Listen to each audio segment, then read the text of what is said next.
7월의 밤비가 거대한 물의 장막처럼 서울에 쏟아져 내렸다. 화려한 강남의 거리를 씻어내고 마천루의 유리창에 비친 넌사인을 얼룩진 색채의 흔적으로 만들었다. 도시 최고의 VVIP 호텔 시그나투라 호텔 내부는 완전히 다른 세상이었다. 멀리서 들려오는 빗소리와 은은하게 숨겨진 디퓨저에서 퍼져나오는 섬세하고 값비싼 레몬그라스 향만이 절대적인 정적을 깨고 있었다. 호텔의 야간 매니저인 한유라에게 이 고요함은 보통 안정제와 같았다. 하지만 오늘 밤 그것은 마치 그녀의 부서진 심장의 조각들을 도울리는 소리의 벽과 같았다. 익숙한 복도의 모든 구석 따뜻한 노란 조명. 하나하나가 불과 몇 시간 전에 일어난 배신의 고통을 비웃는 듯 했다. 3년간 사귄 남자친구 강민호의 차가운 이별 통보는 여전히 유리 조각처럼 날카롭게 귓가에 맴돌았다. 그는 승진을 위해 이사의 딸을 선택했고 그녀를 아무런 망설임 없이 뒤에 남겨두었다. 한유라는 속에서 치밀어 오르는 메스꺼움을 억누르며 깊은 숨을 내쉬었다. 그녀는 완벽하게 재단된 유니폼의 옷깃을 바로잡고 보이지 않는 주름을 펴며 수년간 단련해온 프로의 가면을 썼다. 심장은 피를 흘리고 있을지언정 시그나투라의 매니저로서 그녀는 어떤 나약함도 보일 수 없었다. 일이 그녀의 마지막 요새였고 자신이 여전히 가치 있다고 느끼는 유일한 장소였다. 한 매니저님 18층 이상 없습니다. 마지막 순찰 완료했습니다. 보안 직원의 목소리가 무정의를 통해 단조롭게 흘러나왔다. 알겠습니다. 이 팀장님 수고하셨습니다. 그녀는 한치의 흔들림도 없는 차분하고 명료한 목소리로 답했다. 교대 전에 25층 동쪽 복도는 제가 직접 마지막으로 확인하겠습니다. 25층은 프레지덴셜 스위트와 로열 스위트 전용 공간으로 프라이버시와 보안이 최우선으로 여겨지는 곳이었다. 그곳은 그녀의 영역이었고 가장 작은 디테일 하나까지 완벽해야만 했다. 흰 장갑을 끼고 그녀는 전용 엘리베이터에 올라탔다. 차가운 금속 재질의 마스터키 카드가 손바닥 안에 단단히 잡혔다. 25층 복도는 페르시안 실크 카펫이 두껍게 깔려 있어 모든 발소리를 집어삼켰다. 유명 현대미술 작가들의 그림이 벽에 걸려 있었고 지능형 조명 시스템이 자동으로 강도를 조절하며 작품들을 비추고 있었다. 공기는 너무나 고요해서 유라는 지치고 아픈 자신의 심장 박동 소리를 들을 수 있을 정도였다. 그녀는 무거운 티크 목재 문들을 지나치며 각 전자 잠금 장치와 은밀하게 숨겨진 보안 카메라를 눈으로 확인했다. 복도 끝 2개의 프레지덴셜 스위트를 연결하는 작은 서비스 통로로 향했을 때 무언가 이상한 것이 그녀의 눈에 들어왔다. 사람 키보다 큰 도자기 화분 뒤로 검은색 남성 구두 한 짝이 기묘하게 삐져나와 있었다. 유라의 심장이 덜컥 내려앉았다. 이 시간에 이 구역을 어슬렁거리는 사람은 업무 중인 직원을 제외하고는 있을 수 없었다. 하지만 이 구두는 분명 값싼 유니폼 구두가 아니었다. 고급 송아지 가죽으로 만들어져 세심하게 광을 냈고 클래식한 옥스퍼드 디자인이지만 극도로 비싸 보였다. 직업적 본능이 즉시 개인적인 고통을 압도했다. 유라는 소리 없이 천천히 다가갔다. 그녀는 조심스럽게 화분 주위를 살폈다. 한 남자가 바닥에 쓰러져 있었다. 그는 몸에 꼭 맞는 네이비색 정장을 입고 있었는데 지금은 구겨져 있었다. 실크 넥타이는 느슨하게 풀려 있었고 그의 얼굴은 노란 조명 아래 창백했다. 입술은 약간 보랏빛을 띠었고 가슴은 얕고 희미하게 오르내리고 있었다. 그의 손 옆에는 깨진 유리잔이 있었고 남은 몇 방울의 물이 비싼 카펫 위로 번져 있었다. 유라는 즉시 무릎을 꿇어놓았다. 강민호에 대한 생각, 배신에 대한 모든 상념이 연기처럼 사라졌다. 이제 그녀의 머릿속에는 오직 호텔의 비상 프로토콜 뿐이었다. 규칙 1 현장에 손대지 말 것. 규칙 2 즉시 내부 비상 연락망을 통해 보안 책임자와 지정 의료팀에 보고할 것. 규칙 3 구역을 봉쇄하고 지시를 기다릴 것. 이 규칙들은 호텔을 모든 법적 책임으로부터 보호하고 모든 사고가 통제된 방식으로 처리되도록 설계되었다. 이를 어기는 것은 즉각적인 해고를 의미했다. 그녀는 무정히 버튼을 누르려 손을 뻗었지만 멈칫했다. 그녀의 시선이 다시 한번 남자를 훑었다. 그의 호흡은 점점 더 약해지고 있었다. 입술의 보랏빛은 더 넓게 퍼지는 것 같았다. 그녀는 고위 관리자를 위한 고급 의료 훈련 과정을 이수했고 모든 징후는 한 가지를 가리키고 있었다. 급성 중독. 혹은 극심한 아나필락시스 쇼크. 만약 그녀가 절차를 따른다면, 전화를 걸고 보고하고 기다린다면 이 남자는 죽을 것이다. 의료팀이 모든 장비를 갖추고 이곳에 도착하기 전에 그는 몇 분 안에 죽을 것이다. 유라의 마음속에서 격렬한 갈등이 일어났다. 인턴 접수원부터 시작해 시그나투라의 최연소 여성 매니저가 되기까지 10년간의 끊임없는 노력이 하룻밤 사이에 물거품이 될 수 있었다. 하지만 그녀는 서서히 생명을 잃어가고 있는 얼굴을 보았다. 그는 사업가일 수도 정치인일 수도 혹은 그저 부유한 손님일 수도 있었다. 하지만 무엇보다도 그는 한 인간이었고 그녀의 눈앞에서 죽어가고 있었다. 젠장 그녀는 이를 악물고 내뱉었다. 결정적인 순간 그녀는 규칙 대신 사람을 선택했다. 유라는 재빨리 흰 장갑을 벗어 맨손을 드러냈다. 그녀는 남자의 목에 두 손가락을 대고 경동맥을 찾으려 애썼다. 맥박은 매우 약하고 빨랐다. 마치 새장 속에서 죽어가는 새처럼. 그녀는 그의 입 가까이 귀를 대고 숨소리를 들으려 했다. 숨은 간헐적이었고 이상한 냄새 희미한 아몬드 향이 났다. 청상아리 중독, 온몸에 소름이 돋았다. 만약 그렇다면 시간은 초 단위로 계산해야 했다. 여기에는 해독제가 없었다. 그녀가 할 수 있는 유일한 것은 그의 생명을 유지하려고 노력하는 것뿐이었다. 그녀는 그의 셔츠 칼라와 넥타이를 풀고 심폐소생술 CPR을 시작했다. 그녀는 두 손바닥을 그의 가슴에 얹고 온 체중을 실어 규칙적으로 압박했다. 하나, 둘, 셋, 넷, 다섯. 그녀는 속으로 숫자를 세웠고 이마에 땀이 맺히기 시작했다. 복도의 정적은 남자의 흉골이 압박되는 소리를 더욱 무섭게 만들었다. 그를 여기서 옮겨야 했다. 만약 누군가 지나간다면 모든 것이 통제불능 상태가 될 것이다. VVIP 손님이 시그나투라 복도에서 죽을 뻔했다는 소식은 언론의 재앙이 될 것이다. 약 30번의 가슴 압박. 후 그녀는 고개를 들어 주위를 둘러보았다. 멀지 않은 곳에 룸서비스 직원이 남겨둔 러기지 카트가 있었다. 미친 생각이 그녀의 머리를 스쳤다. 그를 옮겨야 한다. 그것은 모든 보안 규칙을 노골적으로 위반하는 것이었다. 하지만 지금 그녀에게 다른 선택은 없었다.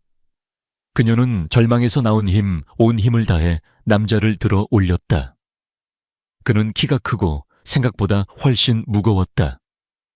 그녀의 근육이 활시위처럼 팽팽해졌다. 어떻게든 그녀는 그를 카트에 올리고 그를 숨기기 위해 러기지 덮개를 급히 덮었다. 다음은 어디로 가야 할까? 그의 방으로는 갈 수 없었다. 어느 방인지 몰랐다. 의무실로도 갈 수 없었다. 너무 멀고 눈에 띌 것이다.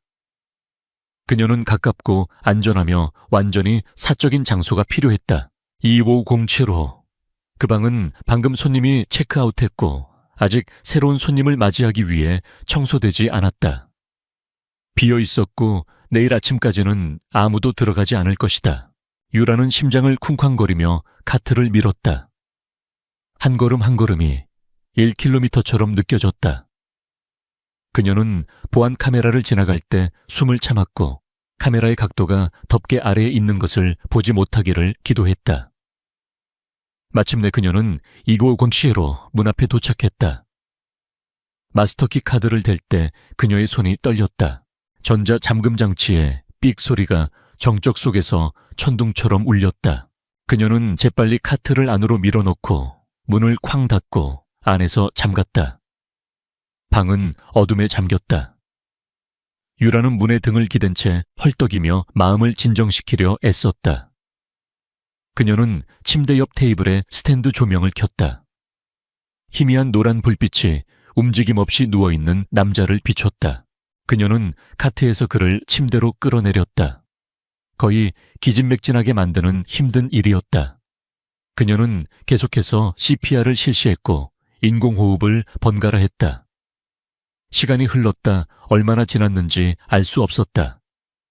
10분, 20분 그녀의 온 세상은 이 남자의 심장 박동과 호흡 그리고 숫자를 세는 것에만 집중되어 있었다. 그리고 그때 기적이 일어났다. 그녀가 한번 숨을 불어넣은 후 남자가 갑자기 격렬하게 기침을 했다. 그는 몸을 웅크렸고 목에서 쉰 신음소리가 터져나왔다. 그의 가슴이 스스로 부풀어 오르기 시작했다. 약하지만 더 규칙적으로. 그의 입술의 보랏빛이 서서히 옅어지며 옅은 분홍색으로 바뀌었다. 유라는 뒤로 물러서며 안도의 한숨을 내쉬었다. 그녀가 해냈다.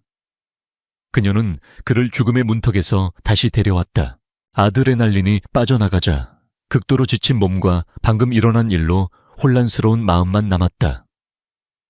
내가 무슨 짓을 한 거지? 나는 한 사람의 생명을 구했지만 내 경력을 도마 위에 올렸다.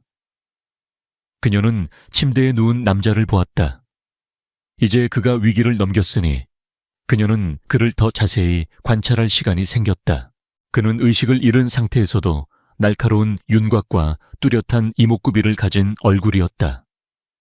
높고 곧은 콧날, 짙은 눈썹, 짙은 검은 머리카락은 약간 헝클어져 있었다. 그의 왼쪽 손목에는 파텍 필립 노틸러스 화이트 골드 시계가 채워져 있었다. 그녀의 연봉 5년치에 해당하는 물건이었다. 그의 옷은 구겨졌지만 조용한 고급스러움이 배어나왔다. 이 사람은 평범한 사람이 아니었다. 이제 어떻게 해야 할까? 지금 구급차를 부를까? 그들은 수천 가지 질문을 할 것이다. 왜 그가 이 방에 있는가? 왜 그녀가 그를 옮겼는가? 그녀가 혼란스러워하는 동안 침대의 남자가 희미하게 움직였다. 그는 다시 한번 신음했고 눈을 서서히 떴다. 그것은 깊고 짙은 갈색 눈동자였지만 지금은 흐릿하고 초점이 없었다. 그의 시선은 천장을 훑다가 유라의 얼굴에 멈췄다. 마른 입술이 움직이며 말을 만들려고 애썼다. 거의 들리지 않는 쉰 목소리가 새어나왔다. 누구세요? 한유라는 그 자리에 얼어붙은 채 서 있었다. 심장은 여전히 미친 듯이 뛰고 있었다. 그녀는 방금 한 낯선 남자, 신비롭고 부유한 남자를 그의 방도 아닌 호텔 방에서 살려냈고 이제 그녀의 인생을 영원히 바꿀 수 있는 비밀과 함께 완전히 혼자가 되었다. 밖의 비는 여전히 그치지 않고 쏟아져 내렸다. 마치 방금 시작된 운명적인 밤을 씻어내려는 듯이 남자의 낮은 목소리가 방 안의 긴장된 정적을 갈랐다. 한유라는 마치 비밀스러운 의식의 현장을 들킨 사람처럼 그 자리에 얼어붙었다. 그녀의 머릿속은 수만 가지 생각으로 복잡하게 얽혀 있었다. 방금 전까지 그녀는 생명을 구한 영웅이었지만 이제는 호텔 규정을 어긴 범법자이자 잠재적으로 위험한 비밀을 품게 된 공범이었다. 저는 이 호텔의 매니저입니다. 유라는 간신히 목소리를 쥐어짰다. 목소리는 자신이 듣기에도 낯설게 떨리고 있었다. 손님께서 복도에 쓰러져 계셨습니다. 위급한 상황이었습니다. 남자는 천천히 몸을 일으키려 애썼다. 온몸의 근육이 비명을 지르는 듯 그의 얼굴이 고통으로 일그러졌다. 유라는 본능적으로 다가가 그의 등을 받쳐주었다. 그의 몸에서 전해져 오는 미약한 온기와 땀 냄새, 그리고 값비싼 향수 잔향이 뒤섞여 그녀의 감각을 자극했다. 여긴 내 방이 아닌데. 남자는 주변을 둘러보며 나지막이 말했다. 그의 눈은 여전히 혼란스러웠지만 그 속에는 예리한 경계심이 번뜩이고 있었다. 평범한 사람이 막 깨어났을 때 보이는 몽롱함과는 차원이 다른 훈련된 자의 날카로움이었다. 상황이 급박해서 가장 가까운 빈 방으로 모셨습니다. 외부로 알려지면 곤란해질 것 같아서요. 유라는 사실대로 말했지만 가장 중요한 부분은 생략했다. 바로 자신이 호텔의 모든 규정을 어기고 독단적으로 행동했다는 사실이었다. 남자는 유라의 얼굴을 빤히 쳐다보았다. 그의 시선은 집요하고 꿰뚫는 듯 했다. 마치 그녀의 거짓말과 진실을 저울질하는 것 같았다. 유라는 시선을 피하지 않았다. 지금 이 순간 약한 모습을 보이는 것은 모든 것을 잃는 것과 같았다. 그녀는 시그나투라의 매니저 한유라였고 어떤 상황에서도 평정심을 유지해야 했다. 몇 초간의 침묵이 흐른 후 남자는 마침내 고개를 끄덕였다. 고맙소. 당신 덕분에 살았군. 그의 목소리에는 진심 어린 감사가 담겨 있었다. 그는 침대에서 간신히 몸을 일으켜 앉았다. 이름이 뭐라고 했소? 한유라입니다. 한유라. 그는 그녀의 이름을 나지막이 읊조렸다. 나는 김민준이라고 하오. 작은 무역회사를 운영하고 있지. 유라는 순간 의아함을 느꼈다. 김민준. 어딘가 어울리지 않는 이름이었다. 그의 손목에 채워진 파텍 필립 시계, 그의 몸에 완벽하게 맞는 최고급 정장, 그리고 죽음의 문턱에서도 잃지 않는 그 위압감은 작은 무역회사 사장과는 거리가 멀었다. 그는 명백히 정체를 숨기고 있었다. 유라는 굳이 그것을 파고들지 않았다. 그녀 역시 그에게 모든 것을 말하지 않았으니 피장파장이었다. 김민준 씨, 몸은 좀 어떠세요? 병원에 연락해야 할 것 같습니다. 아니, 괜찮소. 그는 단호하게 고개를 저었다. 병원에는 갈 수 없소, 여소. 절대로. 그의 눈빛이 다시 한번 날카로워졌다. 이 일은 우리 둘만 아는 걸로 해야겠소. 한 매니저, 내 말 무슨 뜻인지 알겠소. 그것은 부탁이 아니라 명령에 가까운 어조였다. 유라는 선택의 여지가 없음을 깨달았다. 그녀는 이미 너무 깊이 엮여버렸다. 알겠습니다. 하지만 계속 여기 계실 수는 없습니다. 곧 직원들이 청소하러 올 겁니다. 알고 있어.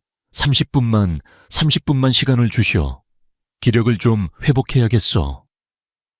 그는 벽에 등을 기댄 채 눈을 감았다. 식은땀이 그의 이마를 타고 흘러내렸다.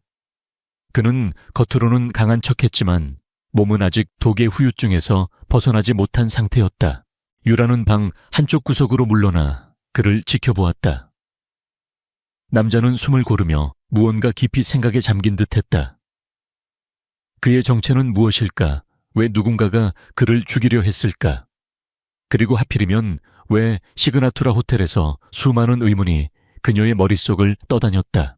한편 서울의 또 다른 곳 어둠과 영희로 자욱한 한 고급 빌라의 서재에서는 다른 종류의 긴장감이 흐르고 있었다. LK그룹의 경쟁사인 태아홀딩스의 최민준 전무는 값비싼 콘약잔을 천천히 돌리며 전화를 받고 있었다. 그의 얼굴에는 초조함과 분노가 뒤섞여 있었다. 실패했다고? 그게 무슨 말이야? 그의 목소리는 낮았지만 그 안에 담긴 살기는 상대방을 얼어붙게 만들기에 충분했다. 전화기 너머에서 아첨하는 듯한 목소리가 들려왔다. 죄송합니다, 전무님. 분명히 처리했다고 생각했습니다. 그가 마실 음료에 확실히 넣었습니다. 하지만 갑자기 사라져 버렸습니다. 호텔 전체를 뒤졌지만 흔적도 찾을 수 없었습니다. 사라져 사람이 증발이라도 했다는 건가? 최민주는 잔을 세게 내려놓았다. 투명한 액체가 출렁이며 카펫 위로 떨어졌다. 권지혁 그놈이 얼마나 철두철미한 놈인지 몰라. 그놈이 살아있다는 건 우리 계획 전체가 위험에 빠졌다는 뜻이야. 당장 그 호텔의 CCTV부터 확보해. 누가 그를 도왔는지, 어디로 사라졌는지 알아내. 쥐새끼 한 마리라도 놓치지 마. 네네, 알겠습니다, 전무님. 전화를 끄는 최민주는 창가로 다가가 서울의 야경을 내려다보았다. 그의 눈에는 도시의 불빛이 아니라 권력에 대한 탐욕과 경쟁자에 대한 증오가 불타고 있었다. 권지혁, LK그룹의 젊은 회장. 그의 눈의 가시 같은 존재. 오늘 밤 그는 권지혁을 영원히 제거할 절호의 기회를 잡았다고 생각했다. 해외 투자자와의 비공식적인 만남을 위해 권지혁이 시그나투라 호텔에 혼자 온다는 정보를 입수했고 내부 임무를 매수해 그의 음료에 치명적인 독을 타는 데 성공했다. 모든 것이 완벽했다. 하지만 마지막 순간에 무언가 잘못되었다. 누군가 그를 도왔다. 최민준의 머릿속에 한 가지 생각이 스쳤다. 호텔 직원, 외부인의 도움 없이는 감쪽같이 사라질 수 없다. 그는 즉시 다른 번호로 전화를 걸었다. 나다. 시그나투라 호텔 총 지배인에게 연락해. 보안상의 이유로 25층 전체의 출입 기록과 CCTV 영상을 요구한다고. 내 이름 대면 알아서 기겠지. 그리고 강민호 대리에게도 연락해서 내일 아침 내 사무실로 오라고 해. 강민호. 한유라를 버리고 최민준의 라인을 타기 위해 발버둥치는 야심 많은 젊은이. 그는 최민준에게 유용한 장기말이 될 터였다. 다시 2보 금 7호. 약속한 30분이 지났다. 권지혁 아니 김민준이라고 자신을 소개한 남자는 훨씬 나아 보였다. 창백했던 얼굴에 혈색이 돌기 시작했고 호흡도 안정되었다. 그는 유라에게 물 한 잔을 부탁했고 그녀가 가져다 준 물을 단숨에 들이켰다. 이제 가봐야겠어. 그가 자리에서 일어서며 말했다. 옷매무새를 가다듬는 그의 손길에는 다시금 위험이 서려 있었다. 한 매니저, 오늘 일은 평생 잊지 않겠소. 이 빚은 반드시 갚겠소. 빚이라고 생각하지 않으셔도 됩니다. 제 직업상 해야 할 일을 했을 뿐입니다. 유라는 거짓말을 했다. 그녀가 한 일은 그녀의 직업을 위태롭게 하는 일이었다. 아니, 당신은 규칙을 어겼소. 나를 위해 당신의 모든 것을 걸었지. 그가 유라의 눈을 똑바로 보며 말했다. 나는 그런 빚을 지고는 못 사는 사람이요. 그는 잠시 망설이다가 안주머니에서 명함 지갑을 꺼냈다. 하지만 이내 다시 집어넣었다. 지금 그의 진짜 명함을 주는 것은 그녀를 더 큰 위험에 빠뜨리는 일일 수 있었다. 대신 그는 손목에 파텍 필립 시계를 풀었다. 이걸 받으시오. 유라는 깜짝 놀라 손을 내저었다. 아닙니다. 이럴 수는 없습니다. 너무 과분합니다. 과분하지 않소. 내 목숨값에 비하면 아무것도 아니지. 이건 그냥 작은 성의 표시일 뿐이오. 그리고 연락할 방법이기도 하고. 그가 시계를 그녀의 손에 억지로 쥐어주었다. 뒷면에 작은 번호가 새겨져 있어.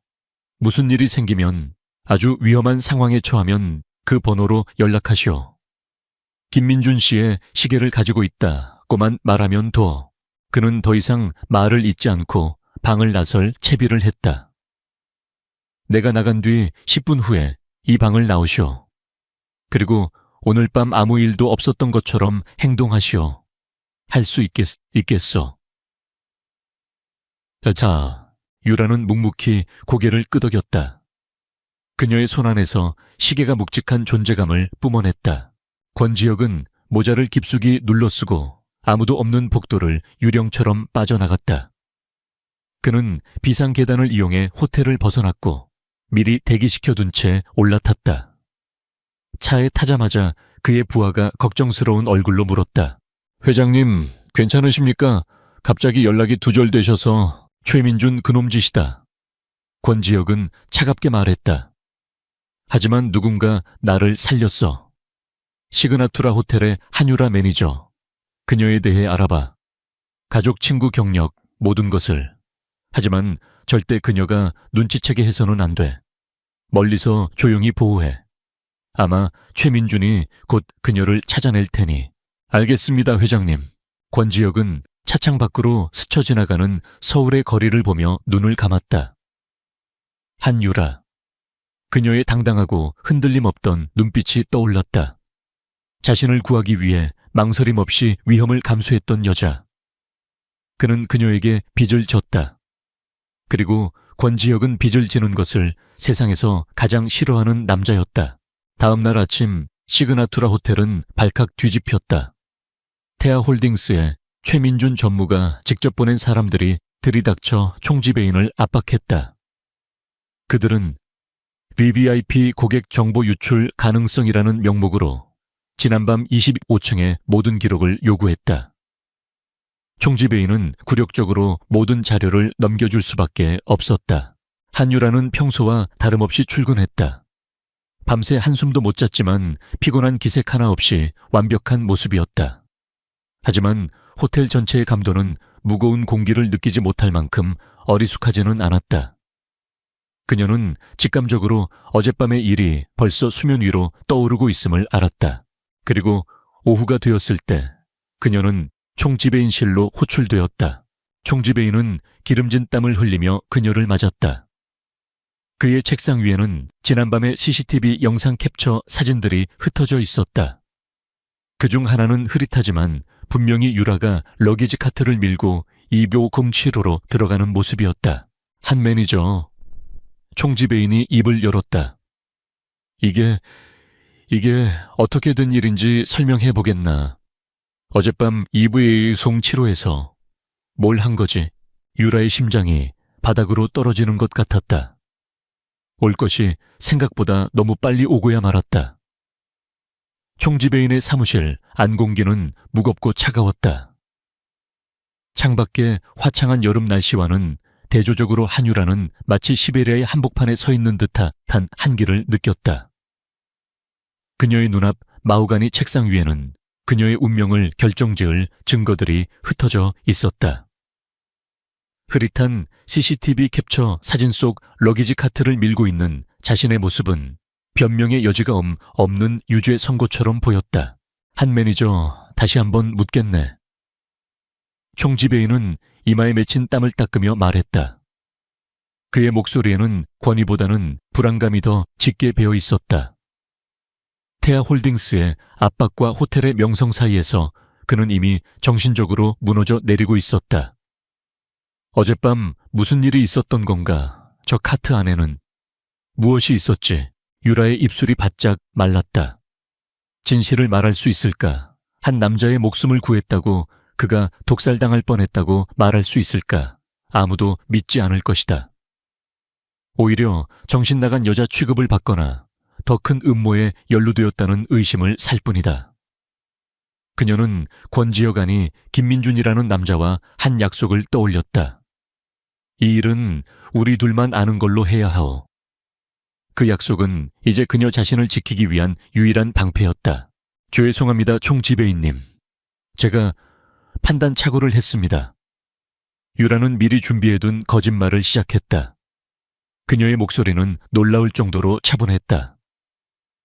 VIP 고객 한 분이 과음을 하셔서 복도에서 잠이 드셨습니다. 호텔의 명성에 누가 될까 염려되어 다른 직원들에게 알리지 않고 제 선에서 조용히 처리하려 했습니다. 고객을 카트에 태워 방으로 모셔다 드리는 과정에서 찍힌 사진입니다. 그것은 그럴듯한 변명이었다. VVIP 호텔에서는 종종 일어나는 일이었고 매니저의 재량으로 처리할 수 있는 범위 안에 있었다. 하지만 총지배인의 얼굴은 여전히 의심으로 가득했다. 그 고객이 누군가 투숙객 명단과 대조해봤지만 25층에는 그런 인상착의의 고객이 없었네. 그분은 투숙객의 방문객이셨습니다. 신원을 밝히기를 원치 않으셨습니다. 말이 안 되잖나. 총지배인이 책상을 내리쳤다. 한 매니저답지 않게 왜 이렇게 허술한 변명을 하는 건가? 솔직히 말해 태하홀딩스에서 자네를 지목하고 있단 말일세 자네가 경쟁사 스파이라도 되는 것처럼 몰아가고 있다고. 그 순간 사무실 문이 노크 소리와 함께 열리고 한 남자가 들어왔다. 익숙한 얼굴 하지만 이제는 낯설게만 느껴지는 그 얼굴. 그녀의 전 남자친구 강민호였다. 그는 말끔한 정장 차림에 자신만만한 미소를 띠고 있었다. 그의 손에는 서류 파일이 들려 있었다. 총지배인님 찾으시는 자료를 가져왔습니다. 그는 유라를 보란 듯이 쳐다보며 말했다. 그의 눈빛에는 노골적인 조롱과 승리감이 담겨 있었다. 유라의 심장이 차갑게 식어 내렸다. 그가 왜 여기에 이 상황과 무슨 관련이 있는 거지? 강민호는 총지배인에게 파일을 건넸다. 한유라 매니저가 어젯밤 만났다는 방문객의 신원에 대한 자료입니다. 그리고 이것은 한 매니저의 개인 계좌 거래 내역서입니다. 총지배인은 의아한 표정으로 서류를 넘겨보았다. 그리고 그의 얼굴은 경악으로 이내 분노로 바뀌었다. 그는 서류를 유라의 얼굴 앞에 집어던졌다. 이게 뭔가 설명해봐. 유라는 떨리는 손으로 바닥에 흩어진 서류들을 주었다. 첫 번째 서류는 조작된 방문객 신청서였다. 그녀의 필체를 교묘하게 모방하여 마치 그녀가 신원불명의 남자를 의도적으로 호텔에 들인 것처럼 꾸며져 있었다. 그리고 두 번째 서류. 그녀의 계좌에 어젯밤 날짜로 5천만 원이 입금된 내역이었다. 보내는 사람의 이름은 공란이었다. 완벽한 함정이었다. 아닙니다. 이건 제가 한 게 아닙니다. 이건 모함입니다. 유라는 필사적으로 외쳤다. 모함. 강민호가 비웃으며 끼어들었다. 유라 씨, 이제 그만 인정하지. 당신이 태하 홀딩스에 매수되었다는 소문이 파다해. LK그룹 회장의 비공식 미팅 정보를 빼돌리는 대가로 거액의 돈을 받았다고. 그런데 일이 틀어져서 그 남자를 빼돌리려다 실패한 거지. 안 그런가? 세상이 무너지는 것 같았다. 그녀를 가장 잘한다고 생각했던 남자가 그녀의 등에 가장 날카로운 칼을 꽂고 있었다. 강민호는 최민준에게 충성을 바치는 대가로 그녀를 제물로 삼은 것이다. 그녀의 명성, 그녀의 경력, 그녀의 모든 것을 파괴하여 자신의 입지를 다지려 하고 있었다. 한유라 매니저, 총지배인이 차갑게 선언했다. 당신을 오늘부로 해고하네. 우리 호텔은 당신 같은 직원을 용납할 수 없네. 보안팀을 부르기 전에 조용히 짐 싸서 나가주게. 모든 것이 끝났다. 10년간 쌓아 올린 탑이 단 몇 시간 만에 먼지처럼 허물어졌다. 유라는 아무 말도 할 수 없었다. 어떤 변명도 어떤 저항도 무의미했다. 그녀는 텅 빈 눈으로 강민호를 바라보았다. 그는 만족스러운 미소를 지으며 어깨를 으쓱할 뿐이었다. 유라는 로봇처럼 자신의 사물함으로 걸어가 짐을 챙겼다. 동료들은 그녀를 벌레 보듯 피하거나 안타까운 눈빛으로 쳐다볼 뿐 누구 하나 말을 걸어오지 않았다. 시그나투라 호텔을 나서는 그녀의 발걸음은 청음망은 무거웠다. 쏟아지는 햇살이 마치 그녀의 실패를 조롱하는 것 같았다. 그녀는 이제 갈 곳이 없었다. 업계에 이미 소문이 퍼졌을 것이다. 경쟁사에 매수된 스파이. 어떤 호텔도 그녀를 받아주지 않을 것이다. 집으로 돌아온 유라는 텅 빈 방 안에 주저앉았다. 눈물이 쏟아져 나왔다. 배신감, 억울함, 절망감이 한꺼번에 그녀를 덮쳤다. 그녀는 그저 한 사람의 생명을 구했을 뿐인데 왜 이런 결과를 맞아야 하는가? 세상은 왜 이토록 불공평한가? 그렇게 얼마나 울었을까? 그녀의 휴대폰이 울렸다. 모르는 번호였다. 받을 기운도 없었지만 벨소리는 끈질기게 이어졌다. 마지못해 전화를 받았다. 여보세요. 한유라 씨 접니다. 익숙하면서도 낯선 목소리. 유라는 잠시 생각에 잠겼다. 그리고 숨을 헙 들이마셨다. 김민준. 그녀가 구해준 남자였다. 어떻게 제 번호를 찾는 건 어렵지 않았습니다. 지금 어디십니까? 그의 목소리는 침착했지만 그 안에 담긴 무게감은 전화기를 통해서도 고스란히 전해져 왔다. 집입니다만 무슨 일로? 당신에게 갈 빚이 있어서요. 30분 뒤에 댁 앞으로 나가보시죠. 검은색 세단이 기다리고 있을 겁니다. 전화는 일방적으로 끊겼다. 유라는 멍하니 휴대폰을 들고 있었다. 지금 이 상황에 그가 왜 무슨 빚을 갚겠다는 것인가? 하지만 그녀는 이상하게도 그의 말에 거부할 수 없는 힘이 있음을 느꼈다. 그녀는 세수를 하고 퉁퉁 부은 눈을 가리기 위해 안경을 썼다. 그리고 약속된 시간이 되자 홀린 듯이 아파트 밖으로 나갔다. 정말로 아파트 입구에는 번쩍이는 검은색 제네시스 G90 세단이 조용히 서 있었다. 운전기사가 그녀를 발견하고는 재빨리 내려 뒷좌석 문을 열어주었다. 유라는 잠시 망설였지만 이내 차에 올라탔다. 차 안에는 그가 앉아 있었다. 어젯밤의 허름한 모습은 온데간데 없었다. 완벽하게 다려진 짙은 회색 정장에 머리는 단정하게 넘겨져 있었다. 그는 더 이상 작은 무역회사 사장 김민준이 아니었다. 그의 주변에는 감히 범접할 수 없는 권위와 카리스마가 흐르고 있었다. 만나서 반갑습니다, 한유라 씨. 다시 정식으로 소개하죠. 저는 LK그룹 회장 권지혁입니다. 유라는 숨을 쉴 수 없었다.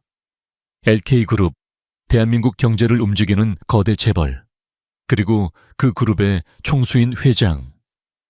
그녀가 구한 남자가 바로 그 권지혁이었다니. 모든 퍼즐 조각이 맞춰지는 순간이었다. 그가 왜 독살당할 뻔했는지, 왜 최민준이 그토록 필사적으로 그를 찾았는지, 그리고 왜 자신이 이토록 완벽한 함정에 빠져야만 했는지 오늘 있었던 일 모두 들었습니다. 권지혁이 차분하게 말했다. 당신이 나 때문에 억울하게 해고당하고 명예까지 실추되었다는 사실을요. 미안하게 생각합니다. 회장님께서 사과하실 일은 아닙니다. 유라는 간신히 대답했다. 아닙니다. 내 책임입니다. 그는 단호했다. 그리고 나는 내 책임을 회피하는 사람이 아닙니다. 한유라 씨, 당신은 나를 살렸고 그 대가로 모든 것을 잃었습니다. 이제 내가 당신에게 보상할 차례입니다. 차가 서울의 중심부 거대한 빌딩 숲으로 향했다. 마침내 차가 멈춘 곳은 LK그룹 본사 건물 앞이었다. 유라는 위압적인 건물 크기에 압도당했다. 권지혁은 그녀를 데리고 회장 전용 엘리베이터를 타고 최상층으로 올라갔다. 거대한 회장실은 서울 시내가 한눈에 내려다 보이는 통유리로 되어 있었다. 한유라 씨. 권지혁이 그녀를 돌아보며 말했다. 그의 눈빛은 진지하고 강렬했다. 나는 당신에게 일자리를 돌려주거나 돈으로 보상하려는 게 아닙니다. 그런 건 당신이 겪은 고통에 대한 모욕일 뿐이죠. 나는 당신에게 복수할 기회를 주려고 합니다. 복수 말입니까? 그렇습니다. 당신의 명예를 더럽히고 당신을 나락으로 떨어뜨린 자들에게 되갚아줄 기회 말입니다. 최민준, 그리고 당신의 전 남자친구 강민호까지. 그들은 나를 제거하려 했고 당신을 희생양으로 삼았습니다. 이대로 당하고만 있을 겁니까? 유라는 주먹을 꽉 쥐었다. 억울함과 분노가 다시금 치밀어 올랐다. 그녀는 이대로 무너지고 싶지 않았다. 제가 뭘 하면 되죠? 권지혁의 입가에 옅은 미소가 번졌다. 그가 기다리던 대답이었다. 내 사람이 되십시오. 그가 제안했다. 내 비서실 직속 특별 보좌관이 되어주십시오. 당신은 호텔에서 최고의 관리자였습니다. 사람을 다루고 상황을 분석하고 위기를 관리하는 능력이 탁월하죠. 나는 당신의 그 능력이 필요합니다. 나와 함께 최민준과 그의 세력들을 무너뜨립시다. 당신의 억울함을 풀고 당신의 명예를 되찾는 겁니다. 어떻게 생각하십니까? 그것은 거부할 수 없는 제안이었다. 절망의 잿더미 속에서 발견한 한 줄기 빛과 같았다. 그녀는 더 이상 잃을 것이 없었다. 남은 것은 오직 되찾아야 할 명예와 갚아주어야 할 빚뿐이었다. 유라는 권지혁의 눈을 똑바로 마주 보았다. 그녀의 눈에서는 더 이상 눈물이 흐르지 않았다. 대신 차가운 결의가 불꽃처럼 타오르고 있었다. 하겠습니다. 회장님의 제안 받아들이겠습니다. 그 순간 두 사람의 운명적인 동맹이 시작되었다. 시련의 상처로 가득했던 한 여자와 죽음의 문턱에서 돌아온 한 남자가 거대한 악에 맞서기 위해 손을 잡은 것이다. 그들의 복수극은 이제 막 서막을 올리고 있었다. LK그룹 본사 최상층에 위치한 회장실은 거대한 권력의 심장부와 같았다. 한쪽 벽면 전체를 차지한 통유리창 너머로 서울의 스카이라인이 장엄하게 펼쳐져 있었고 방 안의 모든 가구는 군더더기 없는 디자인 속에 최고급 소재의 위용을 감추고 있었다. 이곳은 며칠 전까지만 해도 한유라가 상상조차 할 수 없었던 세계였다. 호텔이라는 통제되고 우아한 서비스의 세계와는 완전히 다른 차갑고 날카로운 경쟁의 공기가 공간을 지배하고 있었다. 그녀의 새로운 삶은 권지혁의 충직한 비서실장 윤 실장과의 만남으로 시작되었다. 중년의 윤 실장은 반듯한 인상에 한치의 오차도 없는 태도를 지닌 권지혁의 그림자 같은 인물이었다. 그는 유라를 회장 직속 특별 보좌관으로 소개하는 권지혁의 말에 고개를 끄덕였지만 그의 눈빛에 스치는 미세한 의구심과 경계심을 유라는 놓치지 않았다. 불미스러운 스캔들로 해고된 여성이 하루아침에 회장의 최측근으로 나타났으니 그의 반응은 당연한 것이었다. 한유라 보좌관의 사무 공간은 회장실 안쪽 서재에 마련해 두었습니다. 필요한 모든 지원을 아끼지 마십시오. 권지혁의 목소리는 단호했다. 윤 실장은 짧게 알겠습니다 회장님 이라고 답한 뒤 유레게로 시선을 돌렸다. 한유라 보좌관님 업무에 필요한 것이 있다면 언제든 말씀해 주십시오. 그의 목소리는 정중했지만 명백한 거리감이 느껴졌다. 유라는 그를 향해 가볍게 고개를 숙였다. 감사합니다 윤 실장님. 앞으로 잘 부탁드립니다. 그녀는 기죽지 않았다. 이곳에서 살아남기 위해서는 실력으로 자신을 증명하는 수밖에 없다는 것을 이미 알고 있었다. 권지혁은 그녀를 자신의 집무실과 연결된 서재로 안내했다. 그곳에는 거대한 책상과 최신형 컴퓨터, 그리고 산더미 같은 서류 파일들이 그녀를 기다리고 있었다. 이것이 당신이 앞으로 읽고 분석해야 할 것들입니다. 권지혁이 파일 더미를 가리켰다. 최민준 태하홀딩스, 그리고 그들과 연관된 모든 인물과 거래에 대한 자료입니다. 당신의 전쟁터이자 무기고가 될 겁니다. 유라는 압도적인 자료의 양에 잠시 숨을 삼켰지만 이내 눈빛을 빛냈다. 두려움 대신 기묘한 흥분과 투지가 솟아올랐다. VVIP 고객의 까다로운 요구사항과 예측 불가능한 돌발 상황들을 관리하던 시절처럼 그녀는 이 복잡한 상황을 하나의 거대한 시스템으로 인식하기 시작했다. 움직이는 부품 각기 다른 성격, 그리고 반드시 존재할 약점들. 그녀는 그날부터 서재에 파묻혀 지냈다. 호텔리어로서 익혔던 세심함과 꼼꼼함으로 방대한 자료를 파고들었다. 그녀는 단순한 재무제표나 계약서 너머에 있는 사람을 보려 애썼다. 거래 이면에 숨겨진 인간의 욕망 관계의 역학, 그리고 성격적 결함들을 찾아내려 했다. 그녀의 증가는 예상보다 빨리 드러났다.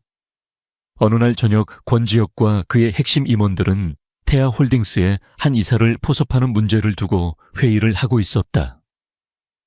그 이사는 최민준의 독단적인 경영에 불만을 품고 있다는 소문이 있었지만 극도로 조심스러운 성격 탓에 누구에게도 섣불리 접근하지 못하고 있었다. 직접 접촉해서 확실한 우리 편으로 만들어야 합니다. LK가 더 나은 대우를 약속한다면 넘어올 겁니다. 한 임원이 공격적인 접근법을 제안했다. 권지혁이 잠시 고민에 빠진 순간 서재에서 나온 유라가 조용히 입을 열었다. 죄송합니다만 그 방법은 아마 통하지 않을 겁니다. 모든 시선이 그녀에게로 쏠렸다. 윤 실장의 미간이 미세하게 좁아졌다. 유라는 아랑곳하지 않고 회의 테이블로 다가가 한 서류를 가리켰다. 박 이사님의 프로필을 분석해봤습니다. 이분은 위험을 극도로 회피하는 성향을 가졌고 가족을 최우선으로 생각하며 자신의 유일한 자랑거리는 희귀 난초를 수집하는 취미입니다. 이런 분에게 공격적으로 접근하는 것은 오히려 그를 겁먹게 만들어 최민준에게 달려가 모든 것을 털어놓게 만드는 최악의 수가 될 수 있습니다. 그럼 대안이라도 있나? 다른 임원이 비꼬는 듯 물었다. 직접적인 접근 대신 간접적이고 부드러운 접근이 필요합니다. 유라는 차분하게 설명했다. 예를 들면 박 이사님의 부인이 후원하는 자선 바자회에 우리 쪽 사람이 자연스럽게 참여해 안면을 트는 겁니다. 혹은 난초 전문가를 통해 그의 취미에 접근하는 방법도 있습니다. 일과 전혀 상관없는 사적인 영역에서 신뢰를 쌓은 뒤 그가 스스로 우리에게 손을 내밀도록 만들어야 합니다. 회의실에는 정적이 흘렀다. 그녀는 기업의 전략이 아닌 인간의 심리를 꿰뚫고 있었다.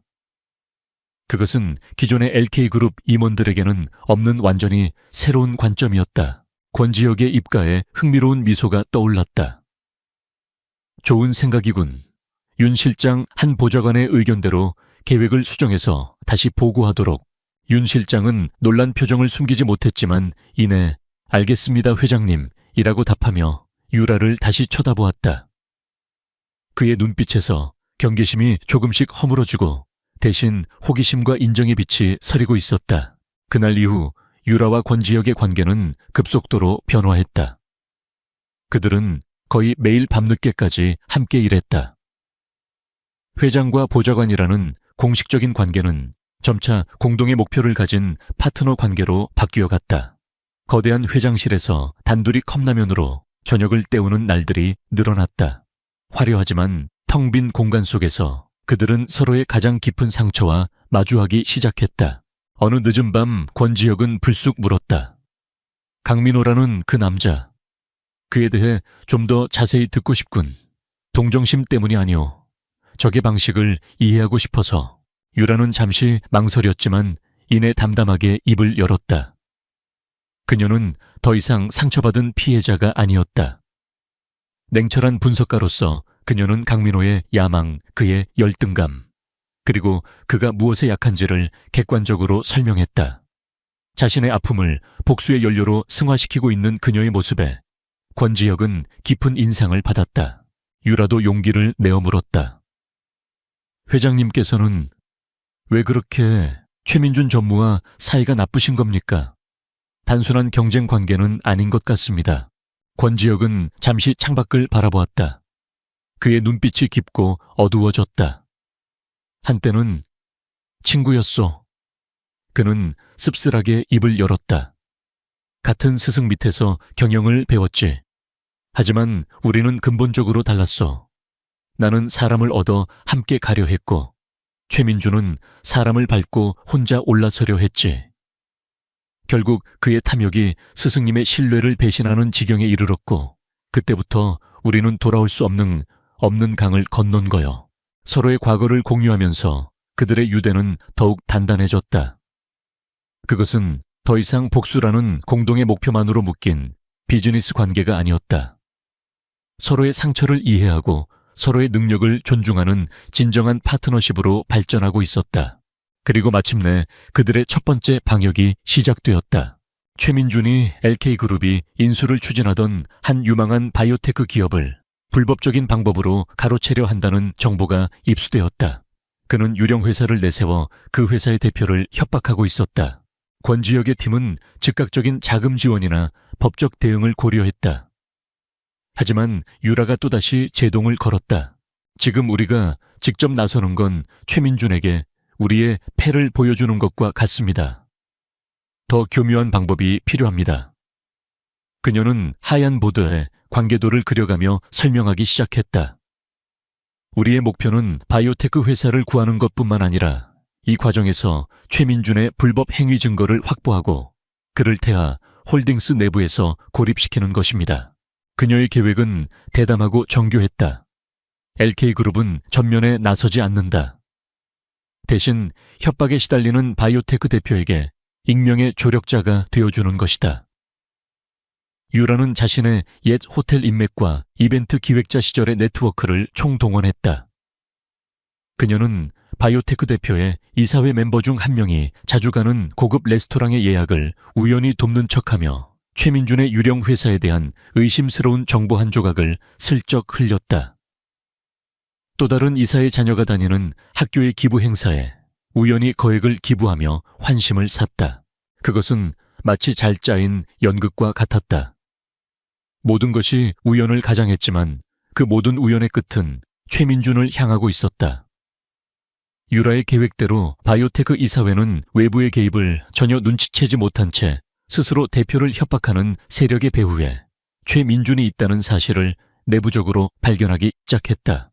권지혁은 서재에서 실시간으로 상황을 보고받으며 감탄을 금치 못했다. 이것은 힘과 힘이 부딪히는 전쟁이 아니었다. 정보와 심리를 이용한 우아한 체스 게임이었다. 그리고 그의 특별 보좌관 한유라는 이 게임의 뛰어난 설계자였다. 계획이 순조롭게 진행되던 어느 날 밤 유라는 지친 몸을 이끌고 서재를 나섰다. 그때 집무실 소파에 앉아있던 권지혁이 그녀를 불렀다. 보좌관, 내 회장님, 오늘 수고했어. 그의 목소리는 평소보다 한결 부드러웠다. 당신이 없었다면 우리는 여전히 어둠 속에서 주먹만 휘두르고 있었을 거요. 과찬이십니다. 저는 제 일을 했을 뿐입니다. 아니, 당신은 그 이상을 하고 있어. 그는 자리에서 일어나 그녀에게 다가왔다. 두 사람 사이의 거리가 아슬아슬하게 가까워졌다. 당신을 내 옆에 두기로 한 건 내 인생 최고의 결정 중 하나가 될 것 같군. 그의 진심 어린 말에 유라의 심장이 세차게 뛰기 시작했다. 복수를 위해 시작된 관계. 하지만 이제 그녀는 권지혁이라는 남자 자체에게서 다른 감정을 느끼고 있음을 깨달았다. 그의 고독, 그의 상처, 그리고 그의 강인함. 그 모든 것이 그녀의 마음을 흔들고 있었다. 그들의 지적인 체스 게임은 이제 막 첫 수를 두었을 뿐이었다. 어설펐던 동맹은 이제 그 누구도 막을 수 없는 강력한 무기가 되어가고 있었다. 그리고 차가운 복수심 아래 두 사람의 마음속에서는 미처 예상치 못했던 새로운 감정의 불꽃이 조용히 피어오르고 있었다. 바이오테크 회사를 둘러싼 보이지 않는 전쟁에서 승리한 이후 LK그룹 내부의 분위기는 눈에 띄게 달라졌다. 한유라를 향했던 의심과 경계의 시선은 이제 놀라움과 존중으로 바뀌어 있었다. 특히 윤 실장은 그녀의 통찰력과 대담한 계획에 완전히 설복당해 이제 그녀를 권지혁에 가장 신뢰할 수 있는 책사로 인정하고 있었다. 그들의 성공은 적에게는 불안을 의미했다. 최민주는 초조해지기 시작했다. 믿었던 계획이 수포로 돌아가고 자신의 영향력 아래 있던 인물들이 하나둘 등을 돌리자 그는 실수를 연발하기 시작했다. 그리고 그 실수는 권지혁과 한유라에게 결정적인 기회를 제공했다. 기회는 그들이 구해준 바이오테크 대표를 통해 찾아왔다. 최민준에게 앙심을 품게 된 그는 최민준이 해외 계좌를 이용해 거액의 비자금을 조성하려 한다는 고급 정보를 물어다 주었다. 그 거래가 성사되는 장소는 바로 제주도에 위치한 철통 보안으로 유명한 회원제 프라이빗 리조트 에테르노였다. 그곳에서 최민주는 자금 세탁을 담당할 해외 파트너를 만나 최종 거래를 마무리할 예정이었다. 이것이 우리가 기다리던 결정타입니다. 유라가 회장실의 거대한 지도 위에 에테르노 리조트의 설계도를 펼치며 말했다. 그녀의 눈빛은 그 어느 때보다 날카롭게 빛나고 있었다. 그가 거래에 사용할 장부 혹은 그 내용이 담긴 노트북이나 USB, 그것만 손에 넣으면 최민준을 완전히 끝낼 수 있습니다. 에테르노의 보안은 군사 시설 수준이네. 권지혁이 팔짱을 끼며 말했다. 정면 돌파는 불가능해. 어떻게 그곳에 잠입해서 증거를 빼낼 생각이지. 전쟁에서는 때로 가장 화려한 장소가 가장 좋은 위장막이 되어주죠. 유라의 입가에 자신감 넘치는 미소가 걸렸다. 마침 그 주말에 에테르노에서는 최상위 VVIP 회원들을 위한 소규모 와인 시음회가 열립니다.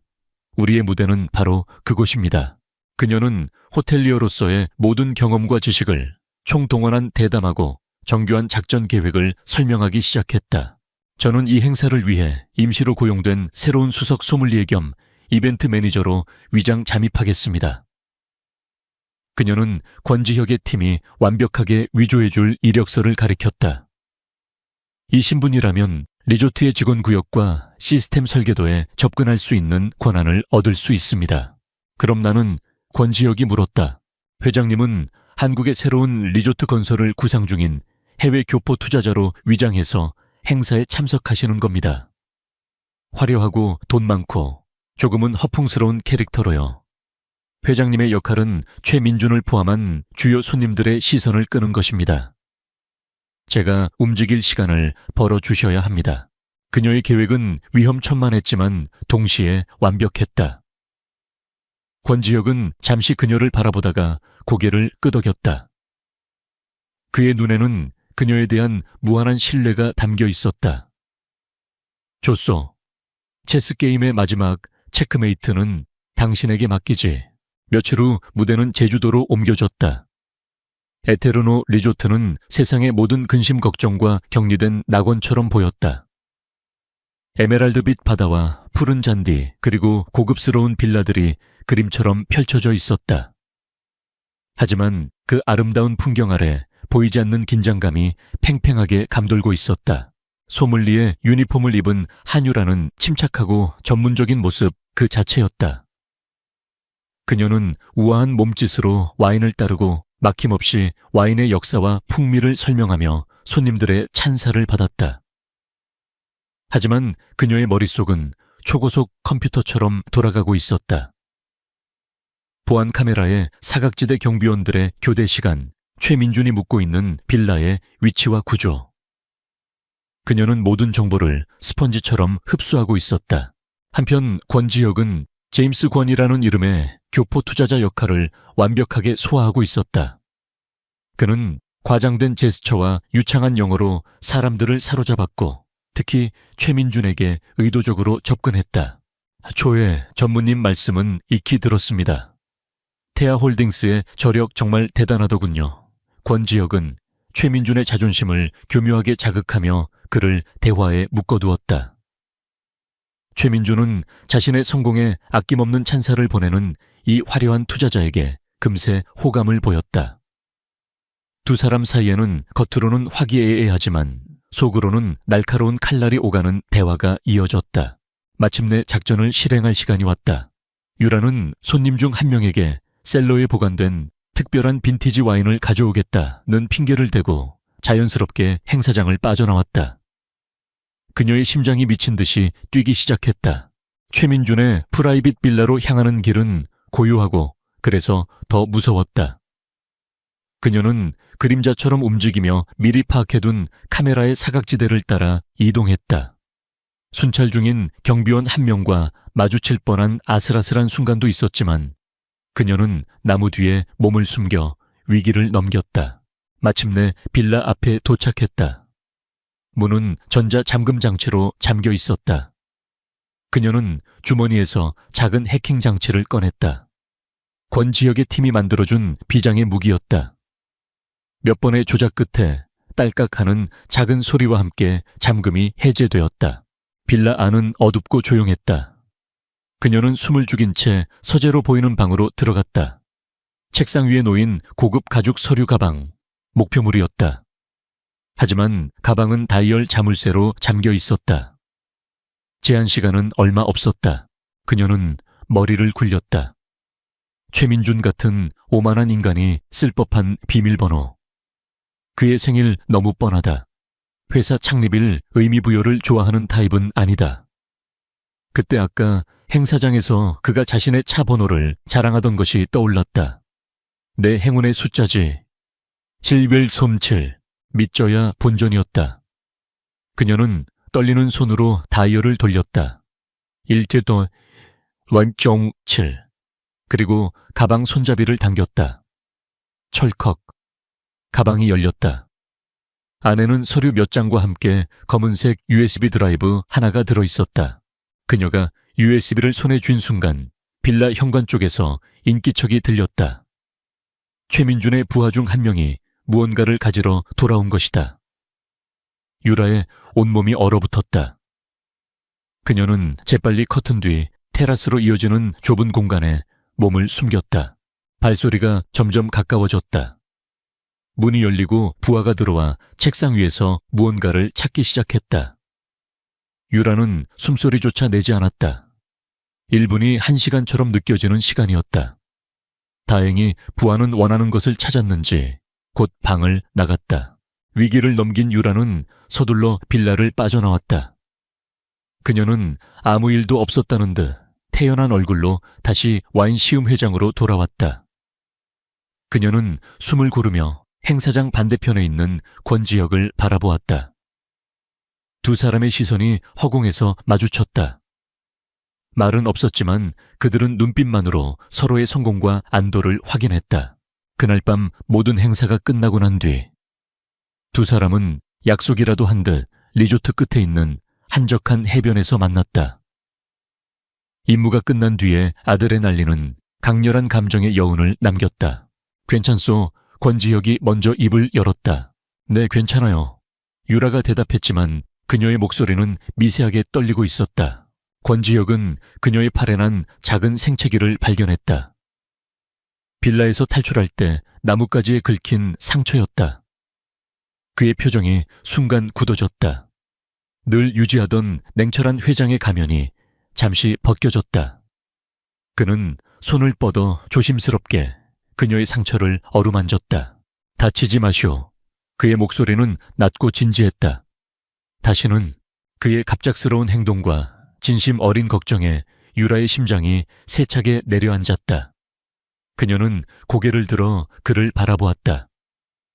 지금 그녀의 눈앞에 있는 남자는 대한민국을 움직이는 거대 그룹의 회장이 아니었다. 자신의 목숨을 구해준 은인이자 위험한 임무를 함께 완수한 파트너였고, 그리고 한 남자였다. 두 사람 사이에 모든 직업적인 장벽이 완전히 허물어지는 순간이었다. 달빛 아래 파도 소리만이 두 사람의 침묵을 채우고 있었다. 그들은 마침내 적을 무너뜨릴 결정적인 증거를 손에 넣었다. 하지만 그 위험한 과정 속에서 그들은 서로에게서 훨씬 더 복잡하고 강렬한 무언가를 발견하고 있었다. 그들은 이제 모든 의미에서 진정한 파트너가 되어 있었다. 제주도의 은밀한 작전이 성공한 후 며칠이 흘렀다. 공기는 폭풍 전야처럼 고요했지만 그 수면 아래에서는 거대한 파도가 일고 있었다.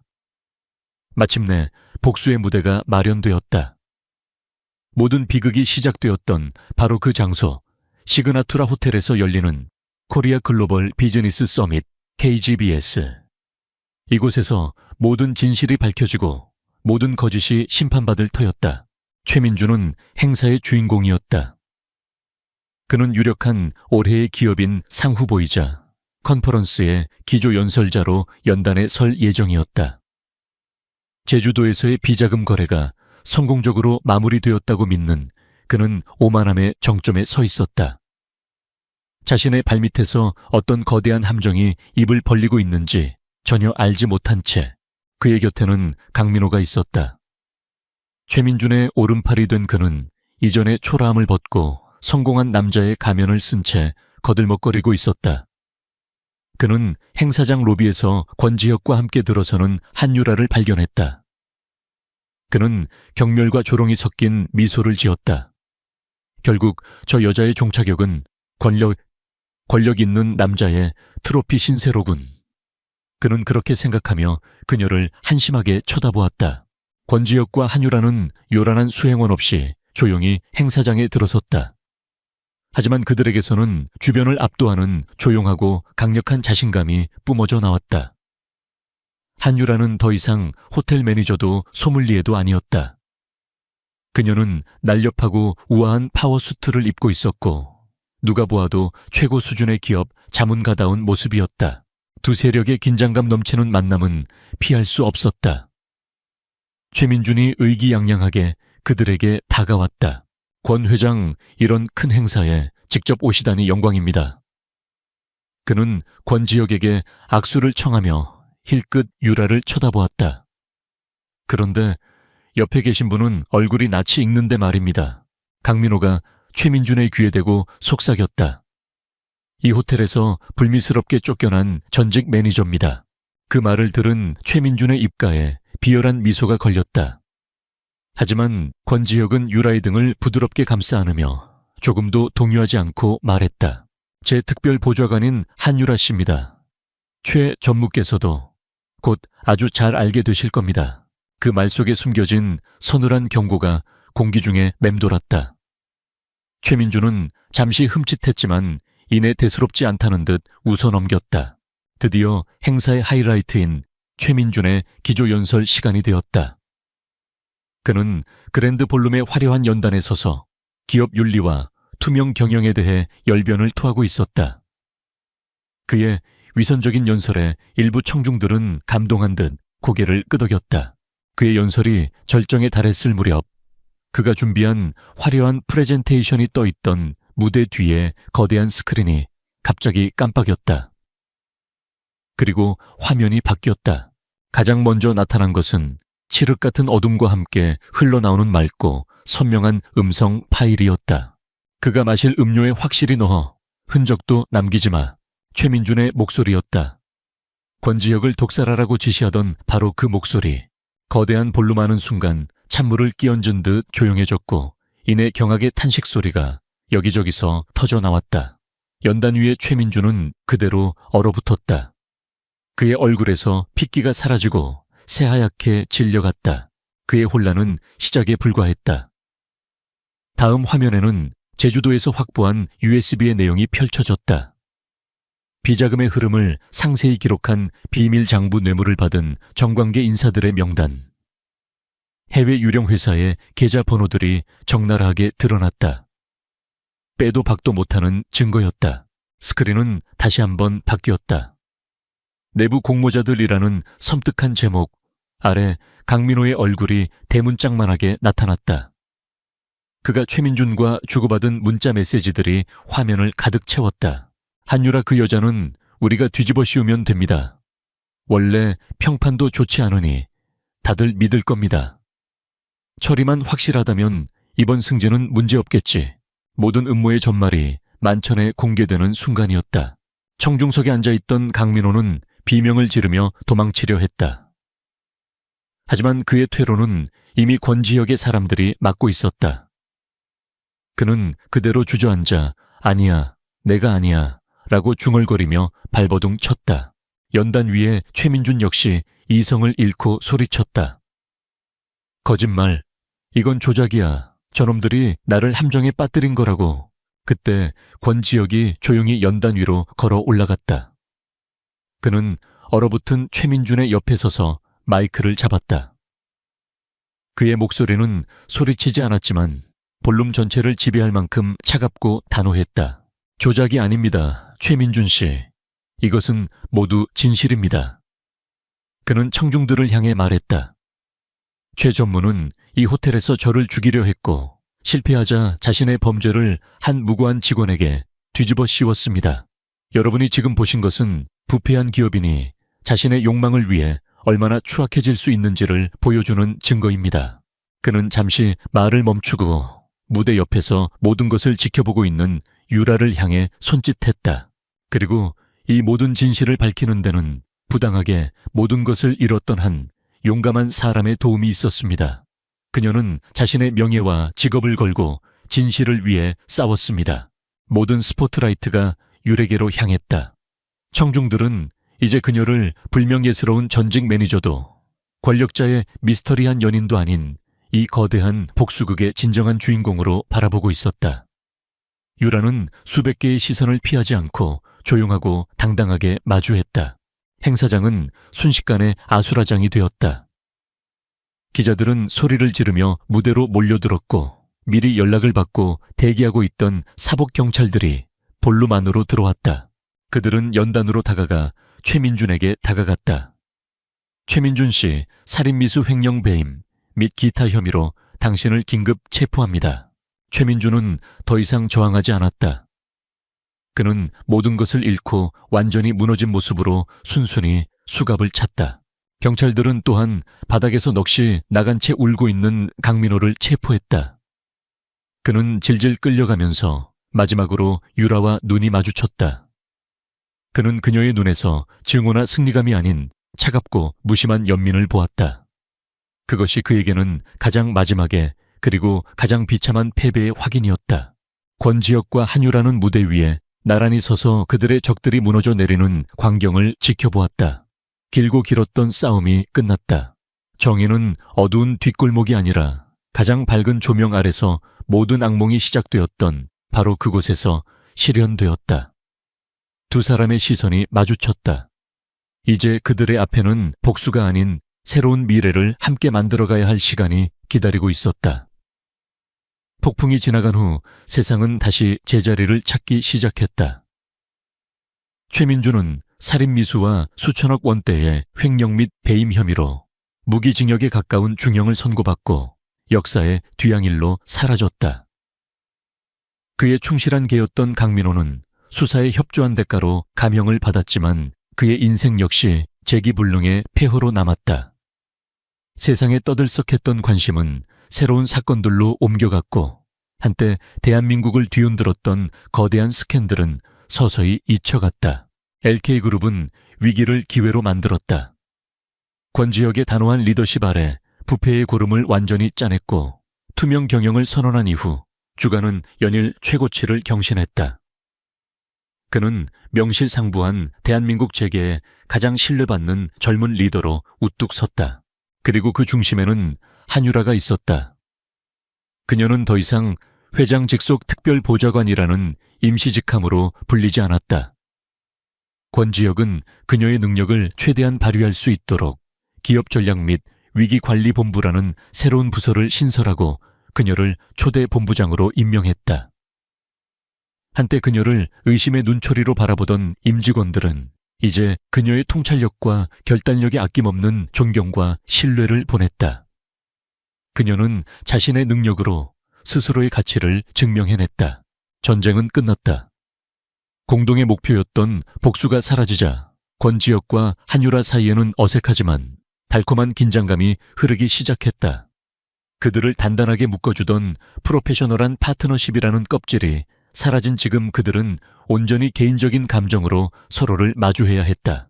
어느 조용한 저녁 권지혁은 유라를 자신의 집무실이 아닌 그가 회장이 되기 전 가끔 찾던 허름하지만 정갈한 한식집으로 초대했다. 화려한 권력의 상징들을 모두 벗어던지고 오직 남자 권지혁으로 그녀를 만나고 싶다는 무언의 신호였다.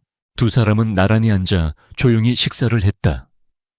그들은 더 이상 회사의 미래가 아닌 자신들의 미래에 대해 이야기했다. 오랜만에 마음이 편하군. 권지혁이 먼저 입을 열었다.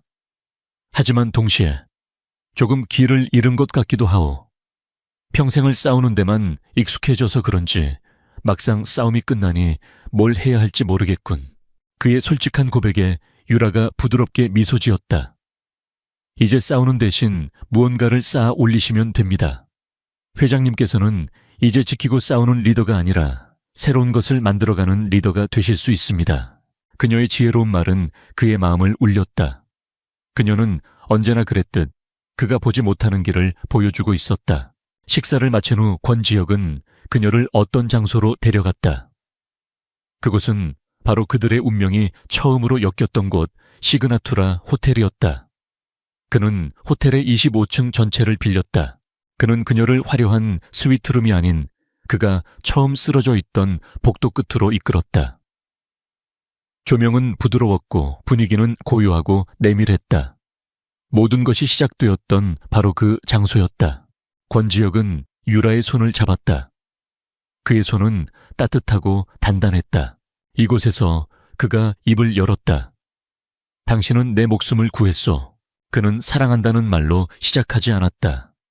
진심 어린 감사로 시작했다. 당신은 독에 중독된 나를 구한 것만이 아니오. 고독한 싸움과 불신으로 가득했던 내 인생을 구한 거요. 당신 덕분에 나는 다시 사람을 믿는 법을 배우게 되었소.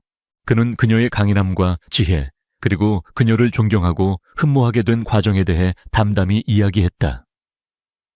그의 눈빛은 깊은 애정과 신뢰로 가득 차 있었다.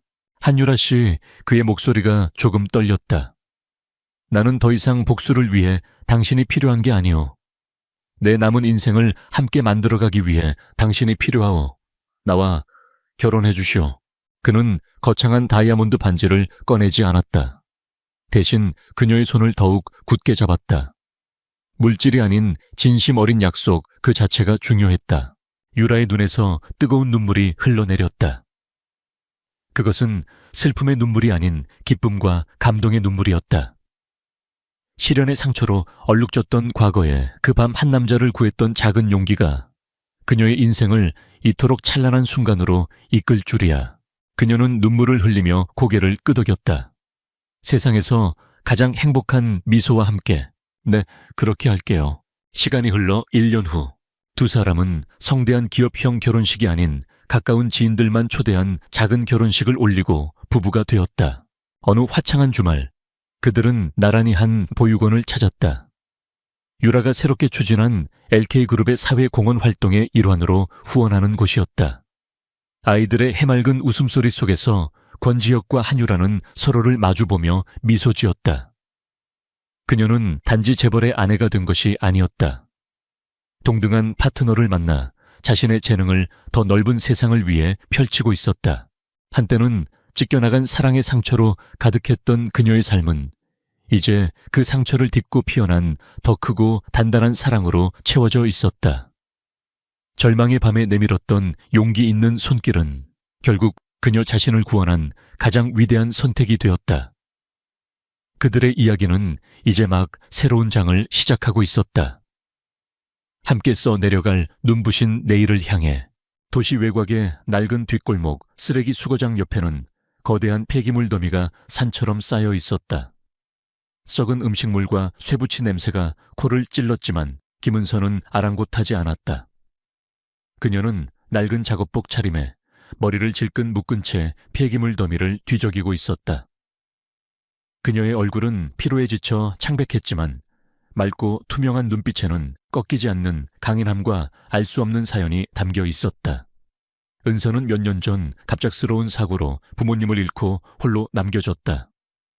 그녀의 부모님은 작은 식당을 운영했지만 재산을 노린 사기꾼에게 모든 것을 잃고 비극적인 죽음을 맞이했다. 은서는 고아 아닌 고아로 남은 것은 빚더미뿐이었다. 그녀에게는 희망이라고는 찾아볼 수 없는 암울한 현실만이 기다리고 있었다. 그녀의 재산을 노린 계모 최수진과 그녀의 딸 최유리는 은서를 자신들의 발밑에 두고 온갖 악행을 저질렀다. 수진은 은서의 부모님이 남긴 얼마 안 되는 유산마저 가로채고 은서를 학대했다.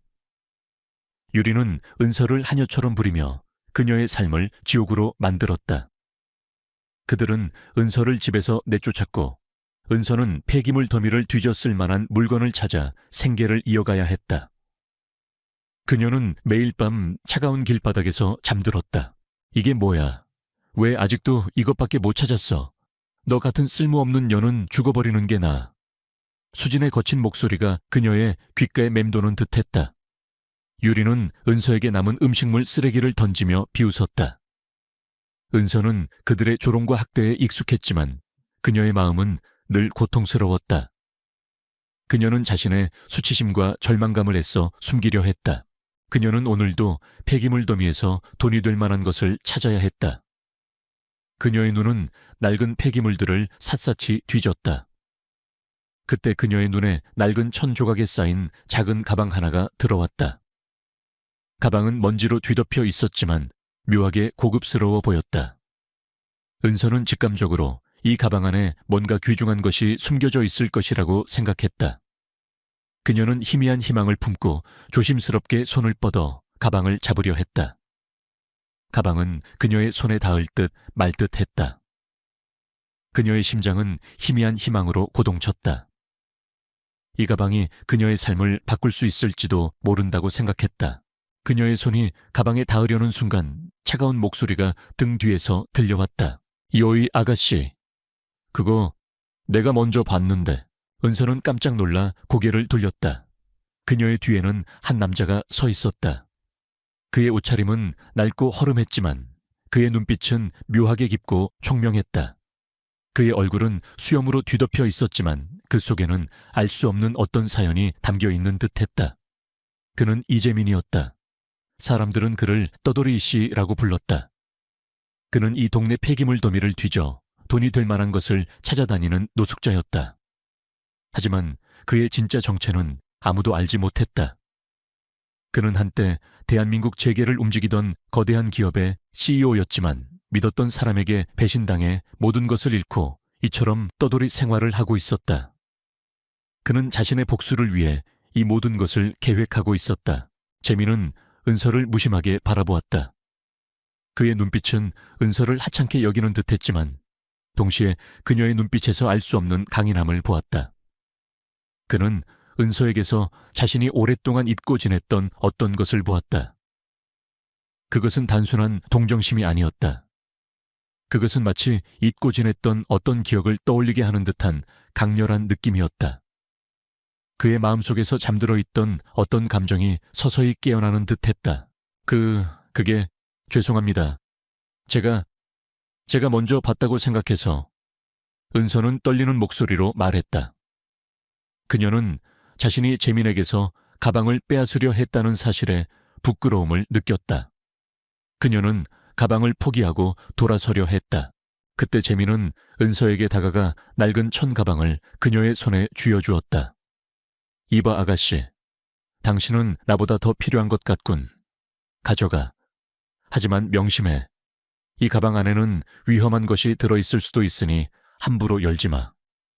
재민의 목소리는 차분했지만 그 속에는 알 수 없는 경고가 담겨 있었다. 은서는 재민의 예상치 못한 친절에 놀랐다. 그녀는 그에게 감사함을 느꼈지만 동시에 그의 말에 알 수 없는 불안감을 느꼈다. 김은서는 이재민의 예상치 못한 친절에 놀라움을 금치 못했다. 낡은 천 가방을 품에 안은 채 그녀는 재민의 뒷모습을 바라보았다. 그는 어둠 속으로 사라졌지만 그의 마지막 경고는 은서의 귓가에 맴돌았다. 이 가방 안에는 위험한 것이 들어있을 수도 있으니 함부로 열지 마. 은서는 가방을 열어보고 싶었지만 그의 경고에 쉽사리 손이 가지 않았다. 은서는 폐기물 더미를 떠나 자신의 작은 보금자리로 향했다. 그곳은 낡고 비좁은 쪽방이었다. 그녀는 가방을 조심스럽게 내려놓고 그 안에 무엇이 들어있을지 궁금해 밤새 잠을 설쳤다. 다음 날 아침 그녀는 용기를 내어 가방을 열었다. 가방 안에는 낡은 옷가지들과 함께 희미하게 빛나는 작은 금속 상자 하나가 들어있었다. 상자의 표면은 낡고 녹슬어 있었지만 묘하게 정교해 보였다. 그리고 그 상자에서는 재민이 언급했던 위험한 냄새가 희미하게 풍겨져 나왔다. 은서는 상자를 열 방법을 찾기 시작했다. 그녀는 망치로 부수거나 쇠지렛대로 열어보려 했지만 상자는 꿈쩍도 하지 않았다.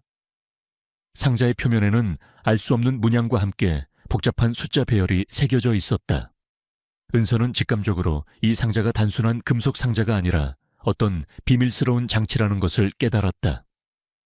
그녀는 상자에 대한 궁금증과 두려움을 동시에 느꼈다. 한편 이재민은 은서에게 가방을 건넨 후에도 그녀를 잊지 못했다.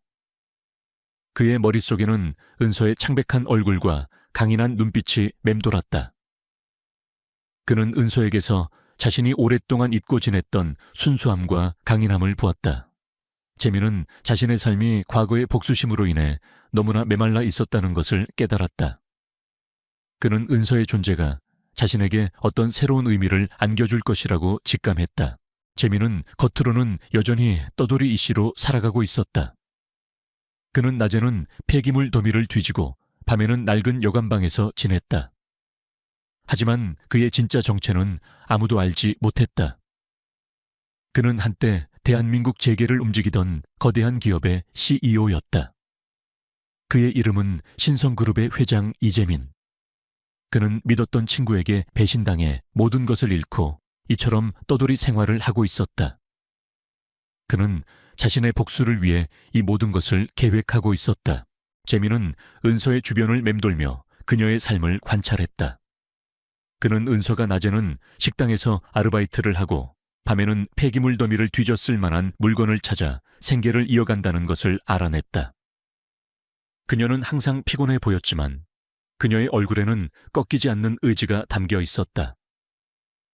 재민은 은서의 강인함과 순수함에 깊이 감동했다. 그는 은서가 자신이 오랫동안 잃고 지냈던 인간적인 온기와 희망을 가지고 있다는 것을 직감했다. 어느 날 은서는 우연히 재민이 폐기물 더미에서 주운 낡은 시계를 고치고 있는 것을 보았다. 재민의 손놀림은 섬세하고 능숙했다. 그는 시계 수리 전문가 같았다. 은서는 재민의 예상치 못한 능력에 놀랐지만 동시에 그에게서 알 수 없는 신뢰를 느꼈다. 그녀는 재민에게 자신이 가진 금속 상자를 보여주고 싶다는 충동을 느꼈다. 은서는 재민에게 다가가 자신이 발견한 금속 상자를 보여주었다. 아저씨, 혹시 이것 좀 고쳐주실 수 있나요? 제가 폐기물 더미에서 주웠는데 이게 잘 열리지 않아서요. 은서의 목소리는 조심스러웠다. 재민은 은서가 내민 금속 상자를 보고 깜짝 놀랐다. 그것은 자신이 잃어버렸던 비밀 금고였다. 그 안에는 자신의 모든 복수 계획과 관련된 중요 자료들이 담겨 있었다. 그는 은서가 이 상자를 찾아냈다는 사실에 경악했지만 이내 침착함을 되찾았다. 그는 상자의 표면에 새겨진 문양을 보았다. 그것은 신성그룹의 비밀 로고였다. 재민은 은서의 눈을 똑바로 응시했다. 이 상자를 어디서 찾았습니까? 그리고 이 상자 안에 무엇이 들어있다고 생각합니까? 그의 목소리는 차가웠지만 그 속에는 알 수 없는 긴장감이 담겨 있었다. 은서는 재민의 질문에 망설였다. 그녀는 그의 눈빛에서 알 수 없는 위협을 느꼈다. 하지만 그녀는 자신이 솔직하게 이야기해야 한다고 생각했다. 제가 폐기물 더미에서 주웠습니다. 이 안에 무엇이 들어있는지는 모르겠습니다. 하지만 아저씨의 말이 맞았습니다. 이 안에서 이상한 냄새가 납니다. 은서의 목소리는 떨렸지만 그 속에는 강한 결의가 담겨 있었다. 재민은 은서의 말을 듣고 놀라움을 금치 못했다. 그녀는 그가 생각했던 것보다 훨씬 더 강하고 순수한 여인이었다. 그는 그녀에게 자신의 모든 것을 도와주겠다고 다짐했다. 그는 상자를 열 방법을 찾아내겠다고 약속했다. 재민은 은서의 손을 꽉 잡았다. 그의 손은 거칠었지만 그 속에는 알 수 없는 따뜻함이 담겨 있었다. 은서는 재민의 손에서 알 수 없는 위로와 함께 자신을 지켜줄 것 같은 든든함을 느꼈다. 그녀는 그에게서 자신이 오랫동안 잊고 지냈던 인간적인 온기를 보았다. 김은서는 이재민 아저씨가 자신이 발견한 금속 상자를 보고 놀랐다는 것을 눈치챘다. 그의 눈빛은 묘하게 흔들렸지만 이내 침착함을 되찾았다. 은서는 그가 이 상자에 대해 알고 있다는 것을 직감했다. 재민은 은서에게 상자를 어디서 찾았는지 그리고 상자 안에 무엇이 들어있다고 생각하는지 물었다. 은서는 자신의 초라한 현실을 그에게 보여주고 싶지 않았지만 그의 눈빛에서 알 수 없는 진심을 읽었다. 그녀는 자신이 솔직하게 이야기해야 한다고 생각했다. 제가 폐기물 더미에서 주웠습니다. 이 안에 무엇이 들어있는지는 모르겠습니다. 하지만 아저씨의 말이 맞았습니다. 이 안에서 이상한 냄새가 납니다. 은서의 목소리는 떨렸지만 그 속에는 강한 결의가 담겨 있었다. 재민은 은서의 말을 듣고 놀라움을 금치 못했다. 그녀는 그가 생각했던 것보다 훨씬 더 강하고 순수한 여인이었다. 그는 그녀에게 자신의 모든 것을 도와주겠다고 다짐했다. 그는 상자를 열 방법을 찾아내겠다고 약속했다. 재민은 은서의 손을 꽉 잡았다. 그의 손은 거칠었지만 그 속에는 알 수 없는 따뜻함이 담겨 있었다. 은서는 재민의 손에서 알 수 없는 위로와 함께 자신을 지켜줄 것 같은 든든함을 느꼈다. 그녀는 그에게서 자신이 오랫동안 잊고 지냈던 인간적인 온기를 보았다. 재민은 은서의 앞에서 금속 상자를 열기 시작했다. 그는 상자의 표면에 새겨진 문양과 숫자 배열을 유심히 살폈다. 은서는 재민의 손놀림이 매우 섬세하고 능숙하다는 것을 발견했다. 그는 단순히 떠돌이 노숙자가 아니었다. 그는 상자를 여는 방법을 아는 듯했다. 재민은 상자의 특정 부분을 만지고 알 수 없는 숫자 배열을 입력했다. 딸깍 하는 소리와 함께 육중한 상자문이 조용히 열렸다. 상자 안에는 낡은 옷가지들과 함께 빛바랜 사진들, 그리고 오래된 편지 묶음이 들어있었다. 그리고 그 모든 것들 사이에 희미하게 빛나는 작은 USB 하나가 놓여 있었다. 은서는 사진과 편지들을 조심스럽게 꺼냈다. 사진 속에는 젊은 시절의 재민과 그의 가족, 그리고 그의 옆에 서 있는 한 여인이 활짝 웃고 있었다. 은서는 사진 속 여인의 얼굴을 보고 심장이 쿵 하고 떨어지는 듯했다. 그 여인은 바로 자신의 어머니였다. 이 사진은 제 어머니입니다. 이 아저씨는 누구시죠? 은서의 목소리는 떨렸다. 그녀의 눈은 재민을 향했다. 재민의 얼굴은 순식간에 굳어졌다. 그는 은서의 눈을 똑바로 응시했다. 그의 눈빛은 슬픔과 함께 알 수 없는 고뇌로 가득했다. 그는 은서가 자신의 딸이라는 사실을 직감했다. 그는 자신이 오랫동안 잃고 지냈던 딸을 이렇게 초라한 모습으로 만나게 되었다는 사실에 고통스러웠다. 재민은 은서에게 자신의 과거를 털어놓았다.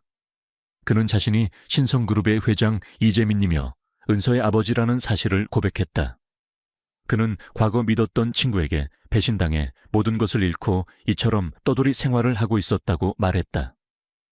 그는 자신의 복수를 위해 이 모든 것을 계획하고 있었다고 말했다.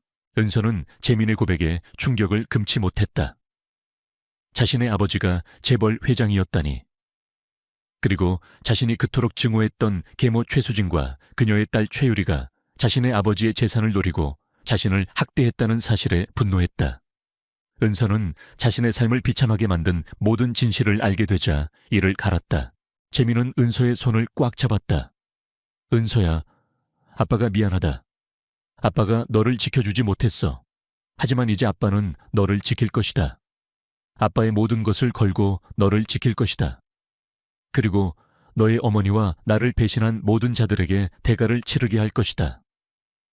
재민의 목소리는 떨렸지만 그 속에는 은서를 향한 깊은 사랑과 함께 강렬한 복수심이 담겨 있었다. 은서는 재민의 품에 안겨 흐느꼈다 시작했다. 그녀는 오랫동안 기다려왔던 아버지의 품에서 알 수 없는 안도감과 함께 따뜻함을 느꼈다. 그녀는 이제 혼자가 아니었다. 재민은 은서와 함께 자신의 복수 계획을 다시 세웠다. 그는 은서가 가진 지혜와 강인함이 자신에게 큰 도움이 될 것이라고 생각했다. 그는 금속 상자 안에서 발견된 USB를 꺼냈다. USB 안에는 신성그룹의 핵심 기술 자료와 함께 재민의 재산을 빼돌리고 그를 파멸시킨 진범 강태호에 대한 모든 증거들이 담겨 있었다. 강태호는 재민의 가장 믿었던 친구이자 신성그룹의 공동 창업자였다. 그는 재민의 재산을 빼앗기 위해 최수진과 유리를 이용했던 것이 분명했다. 재민은 은서에게 자신의 과거와 강태호의 배신에 대해 상세히 설명했다. 그는 강태호가 겉으로는 선량해 보였지만 그의 내면은 탐욕과 잔혹함으로 가득 차 있었다고 말했다. 그는 강태호가 자신의 야망을 위해서는 어떤 죄악도 서슴지 않는 인물이라고 말했다. 은서는 재민의 이야기를 듣고 분노했다. 그녀는 자신의 부모님을 죽게 만든 사기꾼들이 강태호와 최수진 유리라는 것을 알게 되었다. 그녀의 마음속에서 맹렬한 복수심이 타올랐다. 김은서는 이재민 아저씨가 자신의 아버지이자 신성그룹의 회장이었다는 충격적인 진실에 혼란스러웠지만 동시에 오랫동안 그리워했던 아버지의 품에서 알 수 없는 안도감과 함께 따뜻함을 느꼈다. 재민은 은서에게 자신의 과거와 강태호의 배신에 대해 상세히 설명했다. 그는 강태호가 겉으로는 선량해 보였지만 그의 내면은 탐욕과 잔혹함으로 가득 차 있었다고 말했다. 그는 강태호가 자신의 야망을 위해서는 어떤 죄악도 서슴지 않는 인물이라고 말했다. 은서는 재민의 이야기를 듣고 분노했다. 그녀는 자신의 부모님을 죽게 만든 사기꾼들이 강태호와 계모 최수진, 그리고 이복동생 최유리라는 것을 알게 되었다. 그녀의 마음속에서 맹렬한 복수심이 타올랐다. 재민은 은서에게 자신의 복수 계획을 이야기했다. 그는 은서가 가진 지혜와 강인함이 자신에게 큰 도움이 될 것이라고 생각했다. 그는 금속 상자 안에서 발견된 USB를 꺼냈다.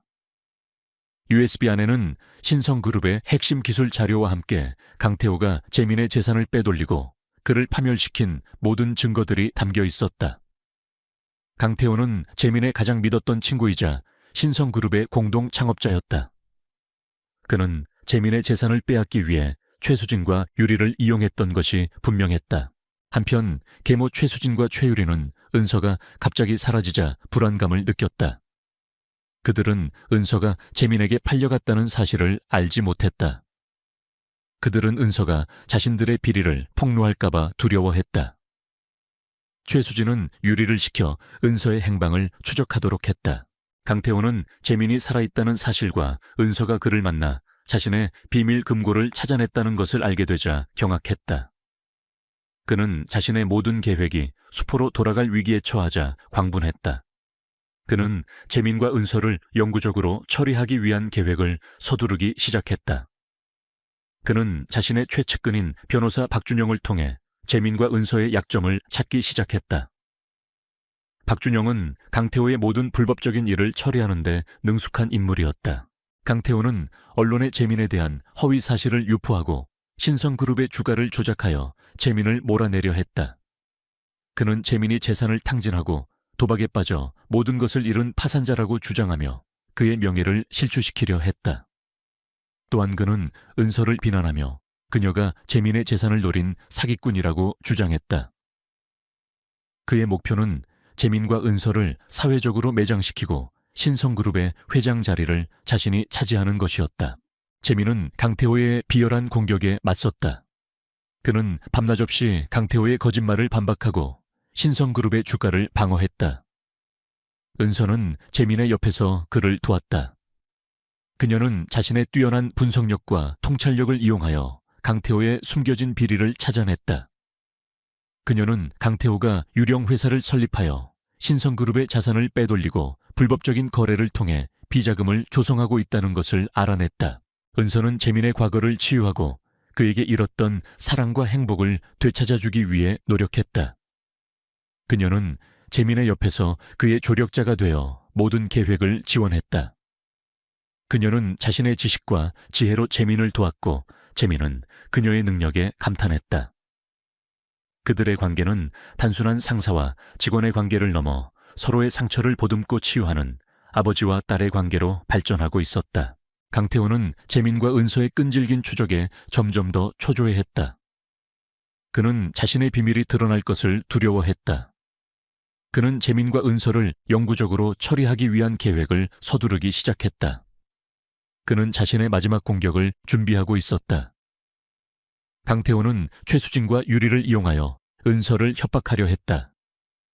그는 은서의 과거를 들춰내고 그녀가 부모님의 죽음과 관련된 비밀을 숨기고 있다고 주장하며 그녀의 명예를 훼손하려 했다. 은서는 강태호의 움직임을 눈치챘다. 그녀는 시간이 없다는 것을 알았다. 강태호가 모든 것을 파괴하기 전에 모든 진실을 밝혀내야 했다. 그녀는 재민과 함께 강태호의 마지막 움직임을 예측하고 그를 함정에 빠뜨릴 역공을 계획하기 시작했다. 이 싸움은 그녀의 목숨과 아버지의 미래, 그리고 정의가 걸린 마지막 대결이 될 터였다. 김은서는 이재민 회장과 함께 강태호의 마지막 공격에 대비했다. 그들은 강태호가 모든 것을 파괴하기 전에 그의 모든 죄를 밝혀내고 그를 심판대에 세워야 했다. 재민은 은서의 곁에서 그녀를 도왔다. 그녀는 자신의 능력을 이용하여 강태호와 그의 변호사 박준영의 숨겨진 감정과 거짓말을 간파하며 재민에게 중요한 단서들을 제공했다. 강태호는 재민과 은서의 끈질긴 추적에 점점 더 초조해했다. 그는 자신의 비밀이 드러날 것을 두려워했다. 강태호는 재민과 은서를 영구적으로 처리하기 위한 마지막 계획을 서두르기 시작했다. 그는 신성그룹의 핵심 기술을 파괴하고 재민과 은서를 사회적으로 매장시키려 했다. 김은서 내년은 고아 주제에 감히 내 영역을 침범하다니. 내 놈의 능력은 이제 나의 것이 될 것이다. 그리고 이재민 내 놈은 내가 가진 모든 것을 잃게 될 것이다. 강태호는 광기 어린 목소리로 외치며 자신의 최측근인 변호사 박준영에게 재민과 은서를 제거하라고 지시했다. 박준영은 강태호의 지시를 받고 신성그룹의 핵심 서버에 대규모 악성 코드를 심었다. 악성 코드는 신성그룹의 모든 시스템을 마비시키고 모든 데이터를 파괴할 예정이었다. 동시에 박준영은 언론에 재민과 은서에 대한 허위 사실을 유포하고 그들이 블랙홀이라는 악명 높은 해커 조직의 잔당이라는 거짓 증언을 퍼뜨렸다. 은서는 박준영의 움직임을 눈치챘다. 그녀는 신성그룹의 보안 시스템에 심어진 악성 코드를 감지했다. 그녀는 시간이 없다는 것을 알았다. 악성 코드가 완전히 실행되기 전에 그것을 막아야 했다. 은서는 재민에게 이 모든 사실을 알렸다. 아빠 박준영 변호사가 신성그룹의 시스템에 대규모 악성 코드를 심었어요. 이대로 두면 우리 회사는 파멸할 거예요. 그리고 저와 아빠를 블랙홀의 잔당으로 몰아가려 해요. 은서의 목소리는 떨렸지만 그 속에는 강한 결의가 담겨 있었다. 재민은 은서의 말에 분노했다. 그는 강태호와 박준영의 비열함에 치를 떨었다. 그는 은서의 손을 꽉 잡았다. 은서야, 너의 능력을 믿는다. 우리가 함께 그들을 막을 수 있다. 우리는 신성그룹을 지키고 그들의 죄를 세상에 밝혀낼 것이다. 재민의 눈빛은 은서를 향한 깊은 신뢰와 함께 정의를 향한 강렬한 의지로 불타올랐다. 재민과 은서는 신성그룹의 핵심 서버실로 향했다. 서버실은 최첨단 보안 시스템으로 보호되어 있었지만 이미 악성 코드의 영향으로 시스템이 불안정하게 깜빡이고 있었다. 은서는 서버에 직접 연결하여 악성 코드를 제거하고 방어벽을 재구축하기 시작했다. 그녀의 손가락은 키보드 위를 맹렬하게 움직였고 화면에는 복잡한 코드들이 빠르게 스크롤되었다. 하지만 그들의 행동은 박준영에게 포착되었다. 박준영은 자신의 사병들을 이끌고 서버실로 들이닥쳤다. 감히 내 계획을 방해하다니 너희 모두 여기서 죽게 될 것이다. 박준영의 목소리는 분노로 가득했다. 그는 재민과 은서에게 총을 겨눴다. 재민은 은서를 보호하며 박준영의 사병들과 맞섰다. 그는 과거의 트라우마를 극복하고 자신의 모든 힘을 다해 싸웠다. 그는 사병들의 공격을 피하고 방역했지만 그들의 숫자는 너무 많았다. 그는 점점 더 지쳐갔다. 은서는 재민의 옆에서 악성 코드를 제거하는 데 몰두했지만 그녀의 등 뒤로 다가오는 위험을 감지했다. 그때 은서의 계모 최수진과 그녀의 딸 최유리가 서버실로 들이닥쳤다. 그들은 박준영과 강태호의 지시를 받고 은서의 비밀 금고를 찾으러 온 것이었다. 은서, 너 지금 여기서 뭘 하는 거야? 네가 감히 우리를 속여 네 아버지를 죽인 돈을 숨기고 있었어. 수진이 소리치며 은서에게 달려들었다. 그녀의 눈빛은 탐욕과 분노로 가득했다. 은서는 계모와 이복 동생의 등장에 경악했다. 그녀는 그들이 자신을 배신했다는 사실에 고통스러웠다. 박준영은 최수진과 유리가 나타나자 기쁨을 감추지 못했다. 그는 그들을 이용하여 은서와 재민을 공격하려 했다. 재민은 은서를 보호하며 계모와 이복 동생 그리고 박준영의 사병들과 맞섰다. 그는 과거 믿었던 친구에게 배신당했던 트라우마를 극복하고 자신의 모든 힘을 다해 싸웠다. 그는 사병들의 공격을 피하고 방역했지만 그들의 숫자는 너무 많았다. 그는 점점 더 지쳐갔다. 은서는 재민의 옆에서 악성 코드를 제거하는 데 몰두했지만 그녀의 등 뒤로 다가오는 위험을 감지했다. 그때 이강호 아저씨가 경찰 특수부대를 이끌고 서버실로 들이닥쳤다. 이강호 아저씨는 재민의 연락을 받고 경찰에 신고했으며 강태호와 박준영의 움직임을 추적하여 이곳으로 온 것이었다. 경찰은 박준영과 그의 사병들 그리고 최수진과 유리를 모두 체포했다. 그들은 수갑을 찬 채 끌려가면서도 은서를 향해 광기 어린 눈빛으로 노려보았다. 재민은 은서를 꽉 안아주었다. 은서는 모든 진실이 밝혀졌다는 사실에 안도했지만 동시에 계모와 이복 동생의 배신에 흐느꼈다. 재민은 은서의 머리를 쓰다듬으며 나지막이 속삭였다. 괜찮아, 은서야. 아빠가 너를 지켜줄게. 이제 다 끝났어. 그의 목소리는 이전과는 달리 따뜻하고 다정했다. 은서의 손에는 강태호의 모든 죄를 밝힐 결정적인 증거가 담긴 USB가 굳게 쥐어져 있었다. 김은서는 이재민 회장과 함께 박준영 변호사의 마지막 공격에서 가까스로 벗어나 안전 가옥으로 향했다. 그녀의 손에는 박준영의 모든 비리가 담긴 증거들이 굳게 쥐어져 있었다. 이재민 회장은 은서의 곁에서 그녀를 보호하며 안도했다. 경찰 특수부대는 박준영과 그의 사병들, 그리고 최수진과 최유리까지 모두 체포하고 현장을 통제했다. 이재민 회장은 더 이상 지체하지 않았다. 그는 박준영의 USB에 담긴 모든 증거를 가지고 언론과 경찰에 직접 나섰다.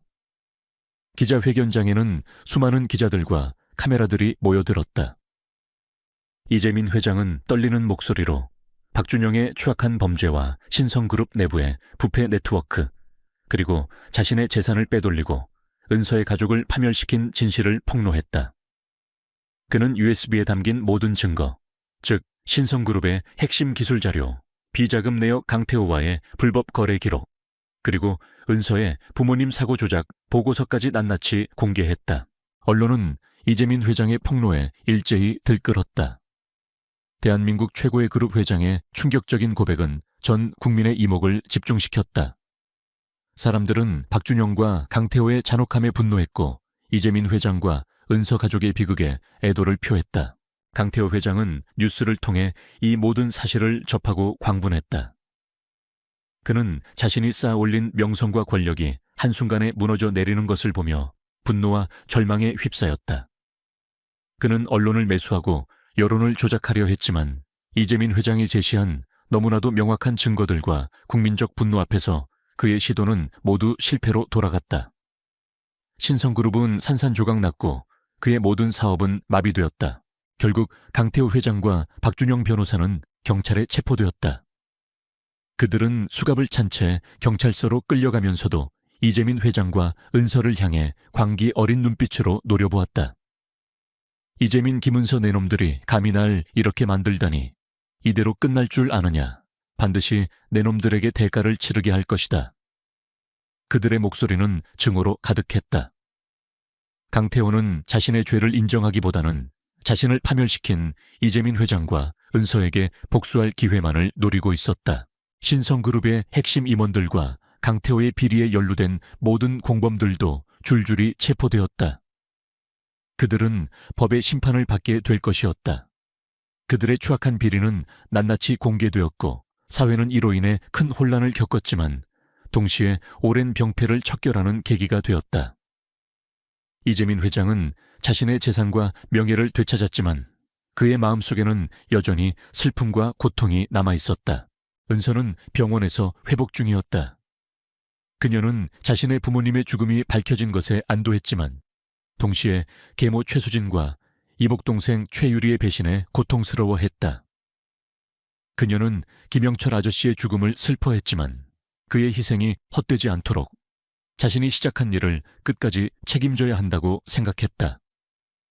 은서는 김영철 아저씨의 죽음이 신성그룹의 보안 시스템을 더욱 강화하고 사회의 어두운 면을 밝히는 데 사용되어야 한다고 다짐했다.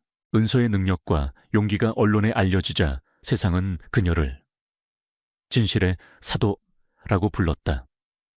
사람들은 은서의 능력이 어떻게 이재민 회장을 돕고 강태호의 비리를 밝혀냈는지에 대해 놀라움을 금치 못했다.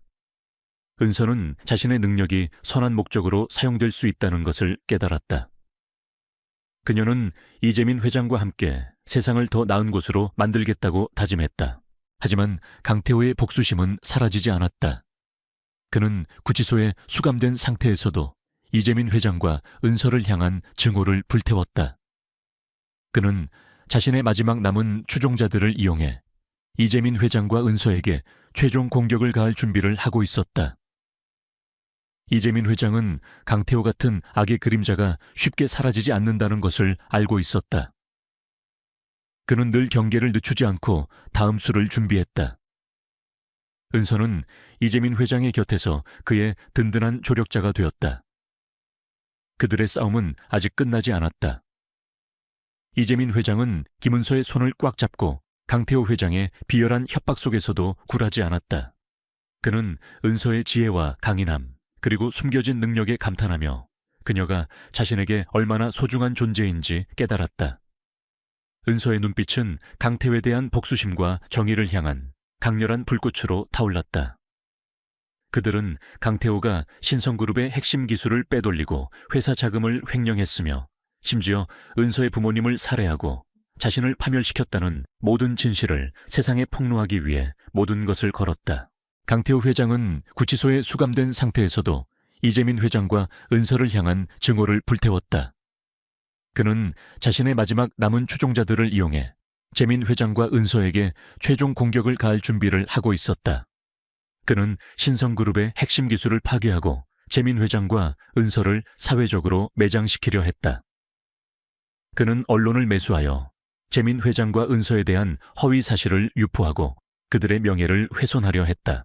이재민 회장은 강태호 회장의 움직임을 예상하고 있었다. 그는 늘 경계를 늦추지 않고 다음 수를 준비했다. 김영철 아저씨는 재민 회장과 은서의 안전을 위해 최선을 다했다. 그는 김영철 아저씨의 희생이 헛되지 않도록 그들의 계획을 지원했다. 어느 날 신성그룹 본사에 익명의 해킹 공격이 시작되었다. 그것은 강태호 회장이 감옥 안에서 지시한 마지막 공격이었다. 악성 코드는 신성그룹의 모든 시스템을 마비시키고 핵심 데이터를 파괴하려 했다. 동시에 강태호 회장은 언론에 재민 회장과 은서에 대한 허위 사실을 유포하고 그들이 블랙홀이라는 악명 높은 해커 조직의 잔당이라는 거짓 증언을 퍼뜨렸다. 이재민 회장과 은서는 신성그룹 본사의 서버실로 향했다. 서버실은 이미 악성 코드의 영향으로 혼란에 빠져 있었다. 은서는 서버에 직접 연결하여 악성 코드를 제거하고 강태호 회장이 심어놓은 마지막 방어벽을 뚫으려 했다.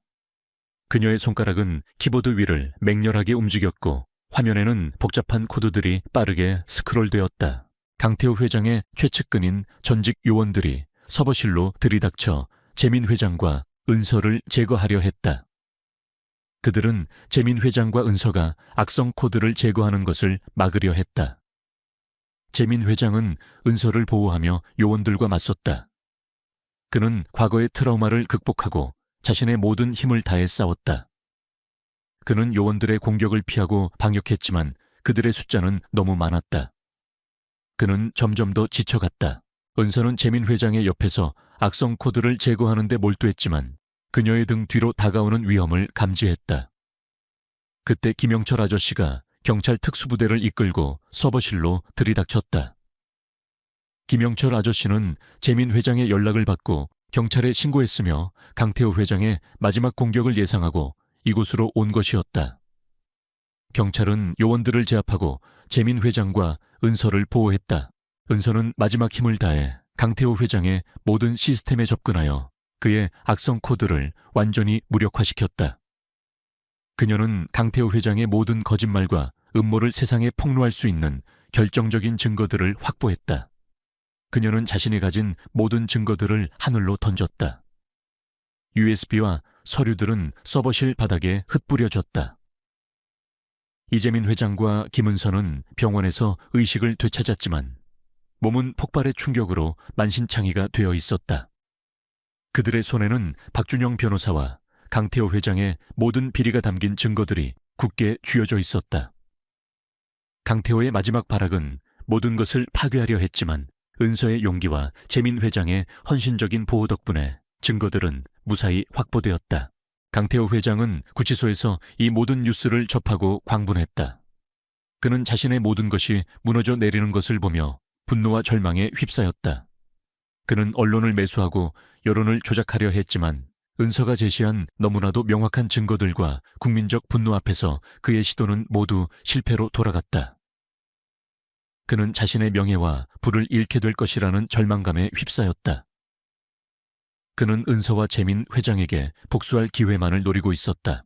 재판이 시작되자 강태호 회장은 자신의 죄를 부인하며 발악했지만 은서가 제시한 명확한 증거들과 재민 회장의 증언 앞에서 그의 주장은 힘을 잃었다.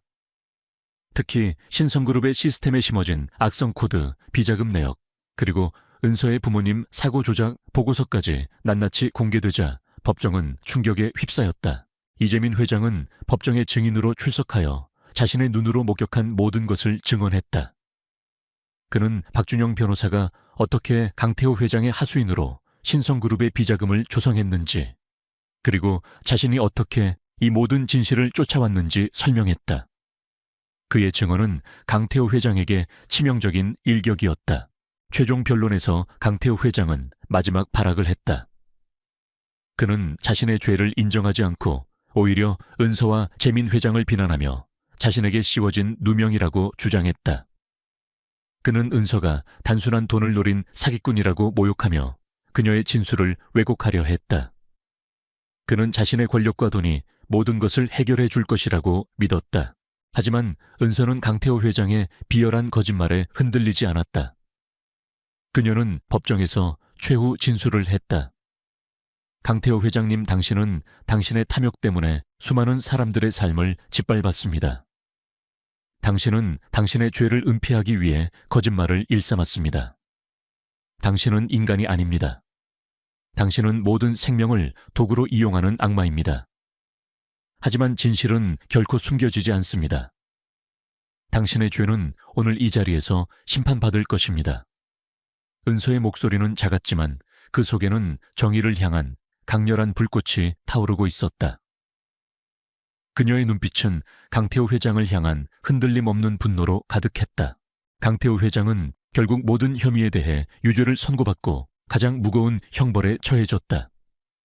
그의 거대한 신성그룹은 산산조각 났고 그의 이름은 역사의 악의 상징으로 기록되었다. 정의가 마침내 완벽하게 실현된 순간이었다. 박준영 변호사 또한 그의 죄에 합당한 처벌을 받았다. 은서는 병원에서 회복 후 아버지 재민 회장의 품에서 새로운 삶을 시작했다. 그녀는 더 이상 과거의 그림자 속에서 살지 않았다. 그녀는 자신의 부모님의 복수를 이루었고 자신에게 씌워진 모든 짐을 내려놓을 수 있었다. 그녀는 신성그룹의 사회 공헌재단 이사로 임명되어 도움이 필요한 사람들을 돕고 사회적 약자들의 목소리를 대변하는 데 헌신했다. 그녀의 이야기는 전 세계로 퍼져나갔고 그녀의 이름은 기적을 만든 영웅으로 기억되었다. 이재민 회장은 은서와 함께 신성그룹을 투명하고 윤리적인 방향으로 이끌었다. 그는 강태호와 같은 악인들이 발붙이지 못하도록 사회적 책임을 다하는 기업 문화를 만들었다.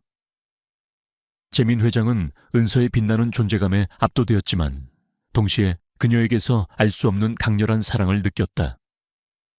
그들의 관계는 처음에는 가정부와 회장이라는 틀에서 시작했지만 진실과 실현을 통해 진정한 부녀 관계로 발전했다. 그들은 서로의 상처를 보듬고 치유하며 새로운 미래를 함께 만들어갔다. 이강우 아저씨는 신성그룹의 법률 고문으로 합류하여 은서를 도왔다. 그는 자신의 경험과 지식을 바탕으로 기업 비리를 근절하고 정의를 실현하는 데 헌신했다. 은서의 부모님의 억울함은 모두 풀렸다. 그들의 희생은 헛되지 않았다. 이 모든 것은 폐기물 더미에서 우연히 발견된 작은 금속 상자에서 시작되었다. 한 가난한 소녀의 용기가 거대한 악의 그림자를 세상에 드러내고 잃어버렸던 아버지를 되찾으며 그들에게 진정한 행복과 사랑을 찾아주었다. 은서의 삶은 이제 평화롭고 의미 있게 빛나고 있었다. 그녀는 진정한 행복을 찾았고 그녀의 삶은 정의와 사랑을 위한 영원한 투쟁의 증거가 되었다.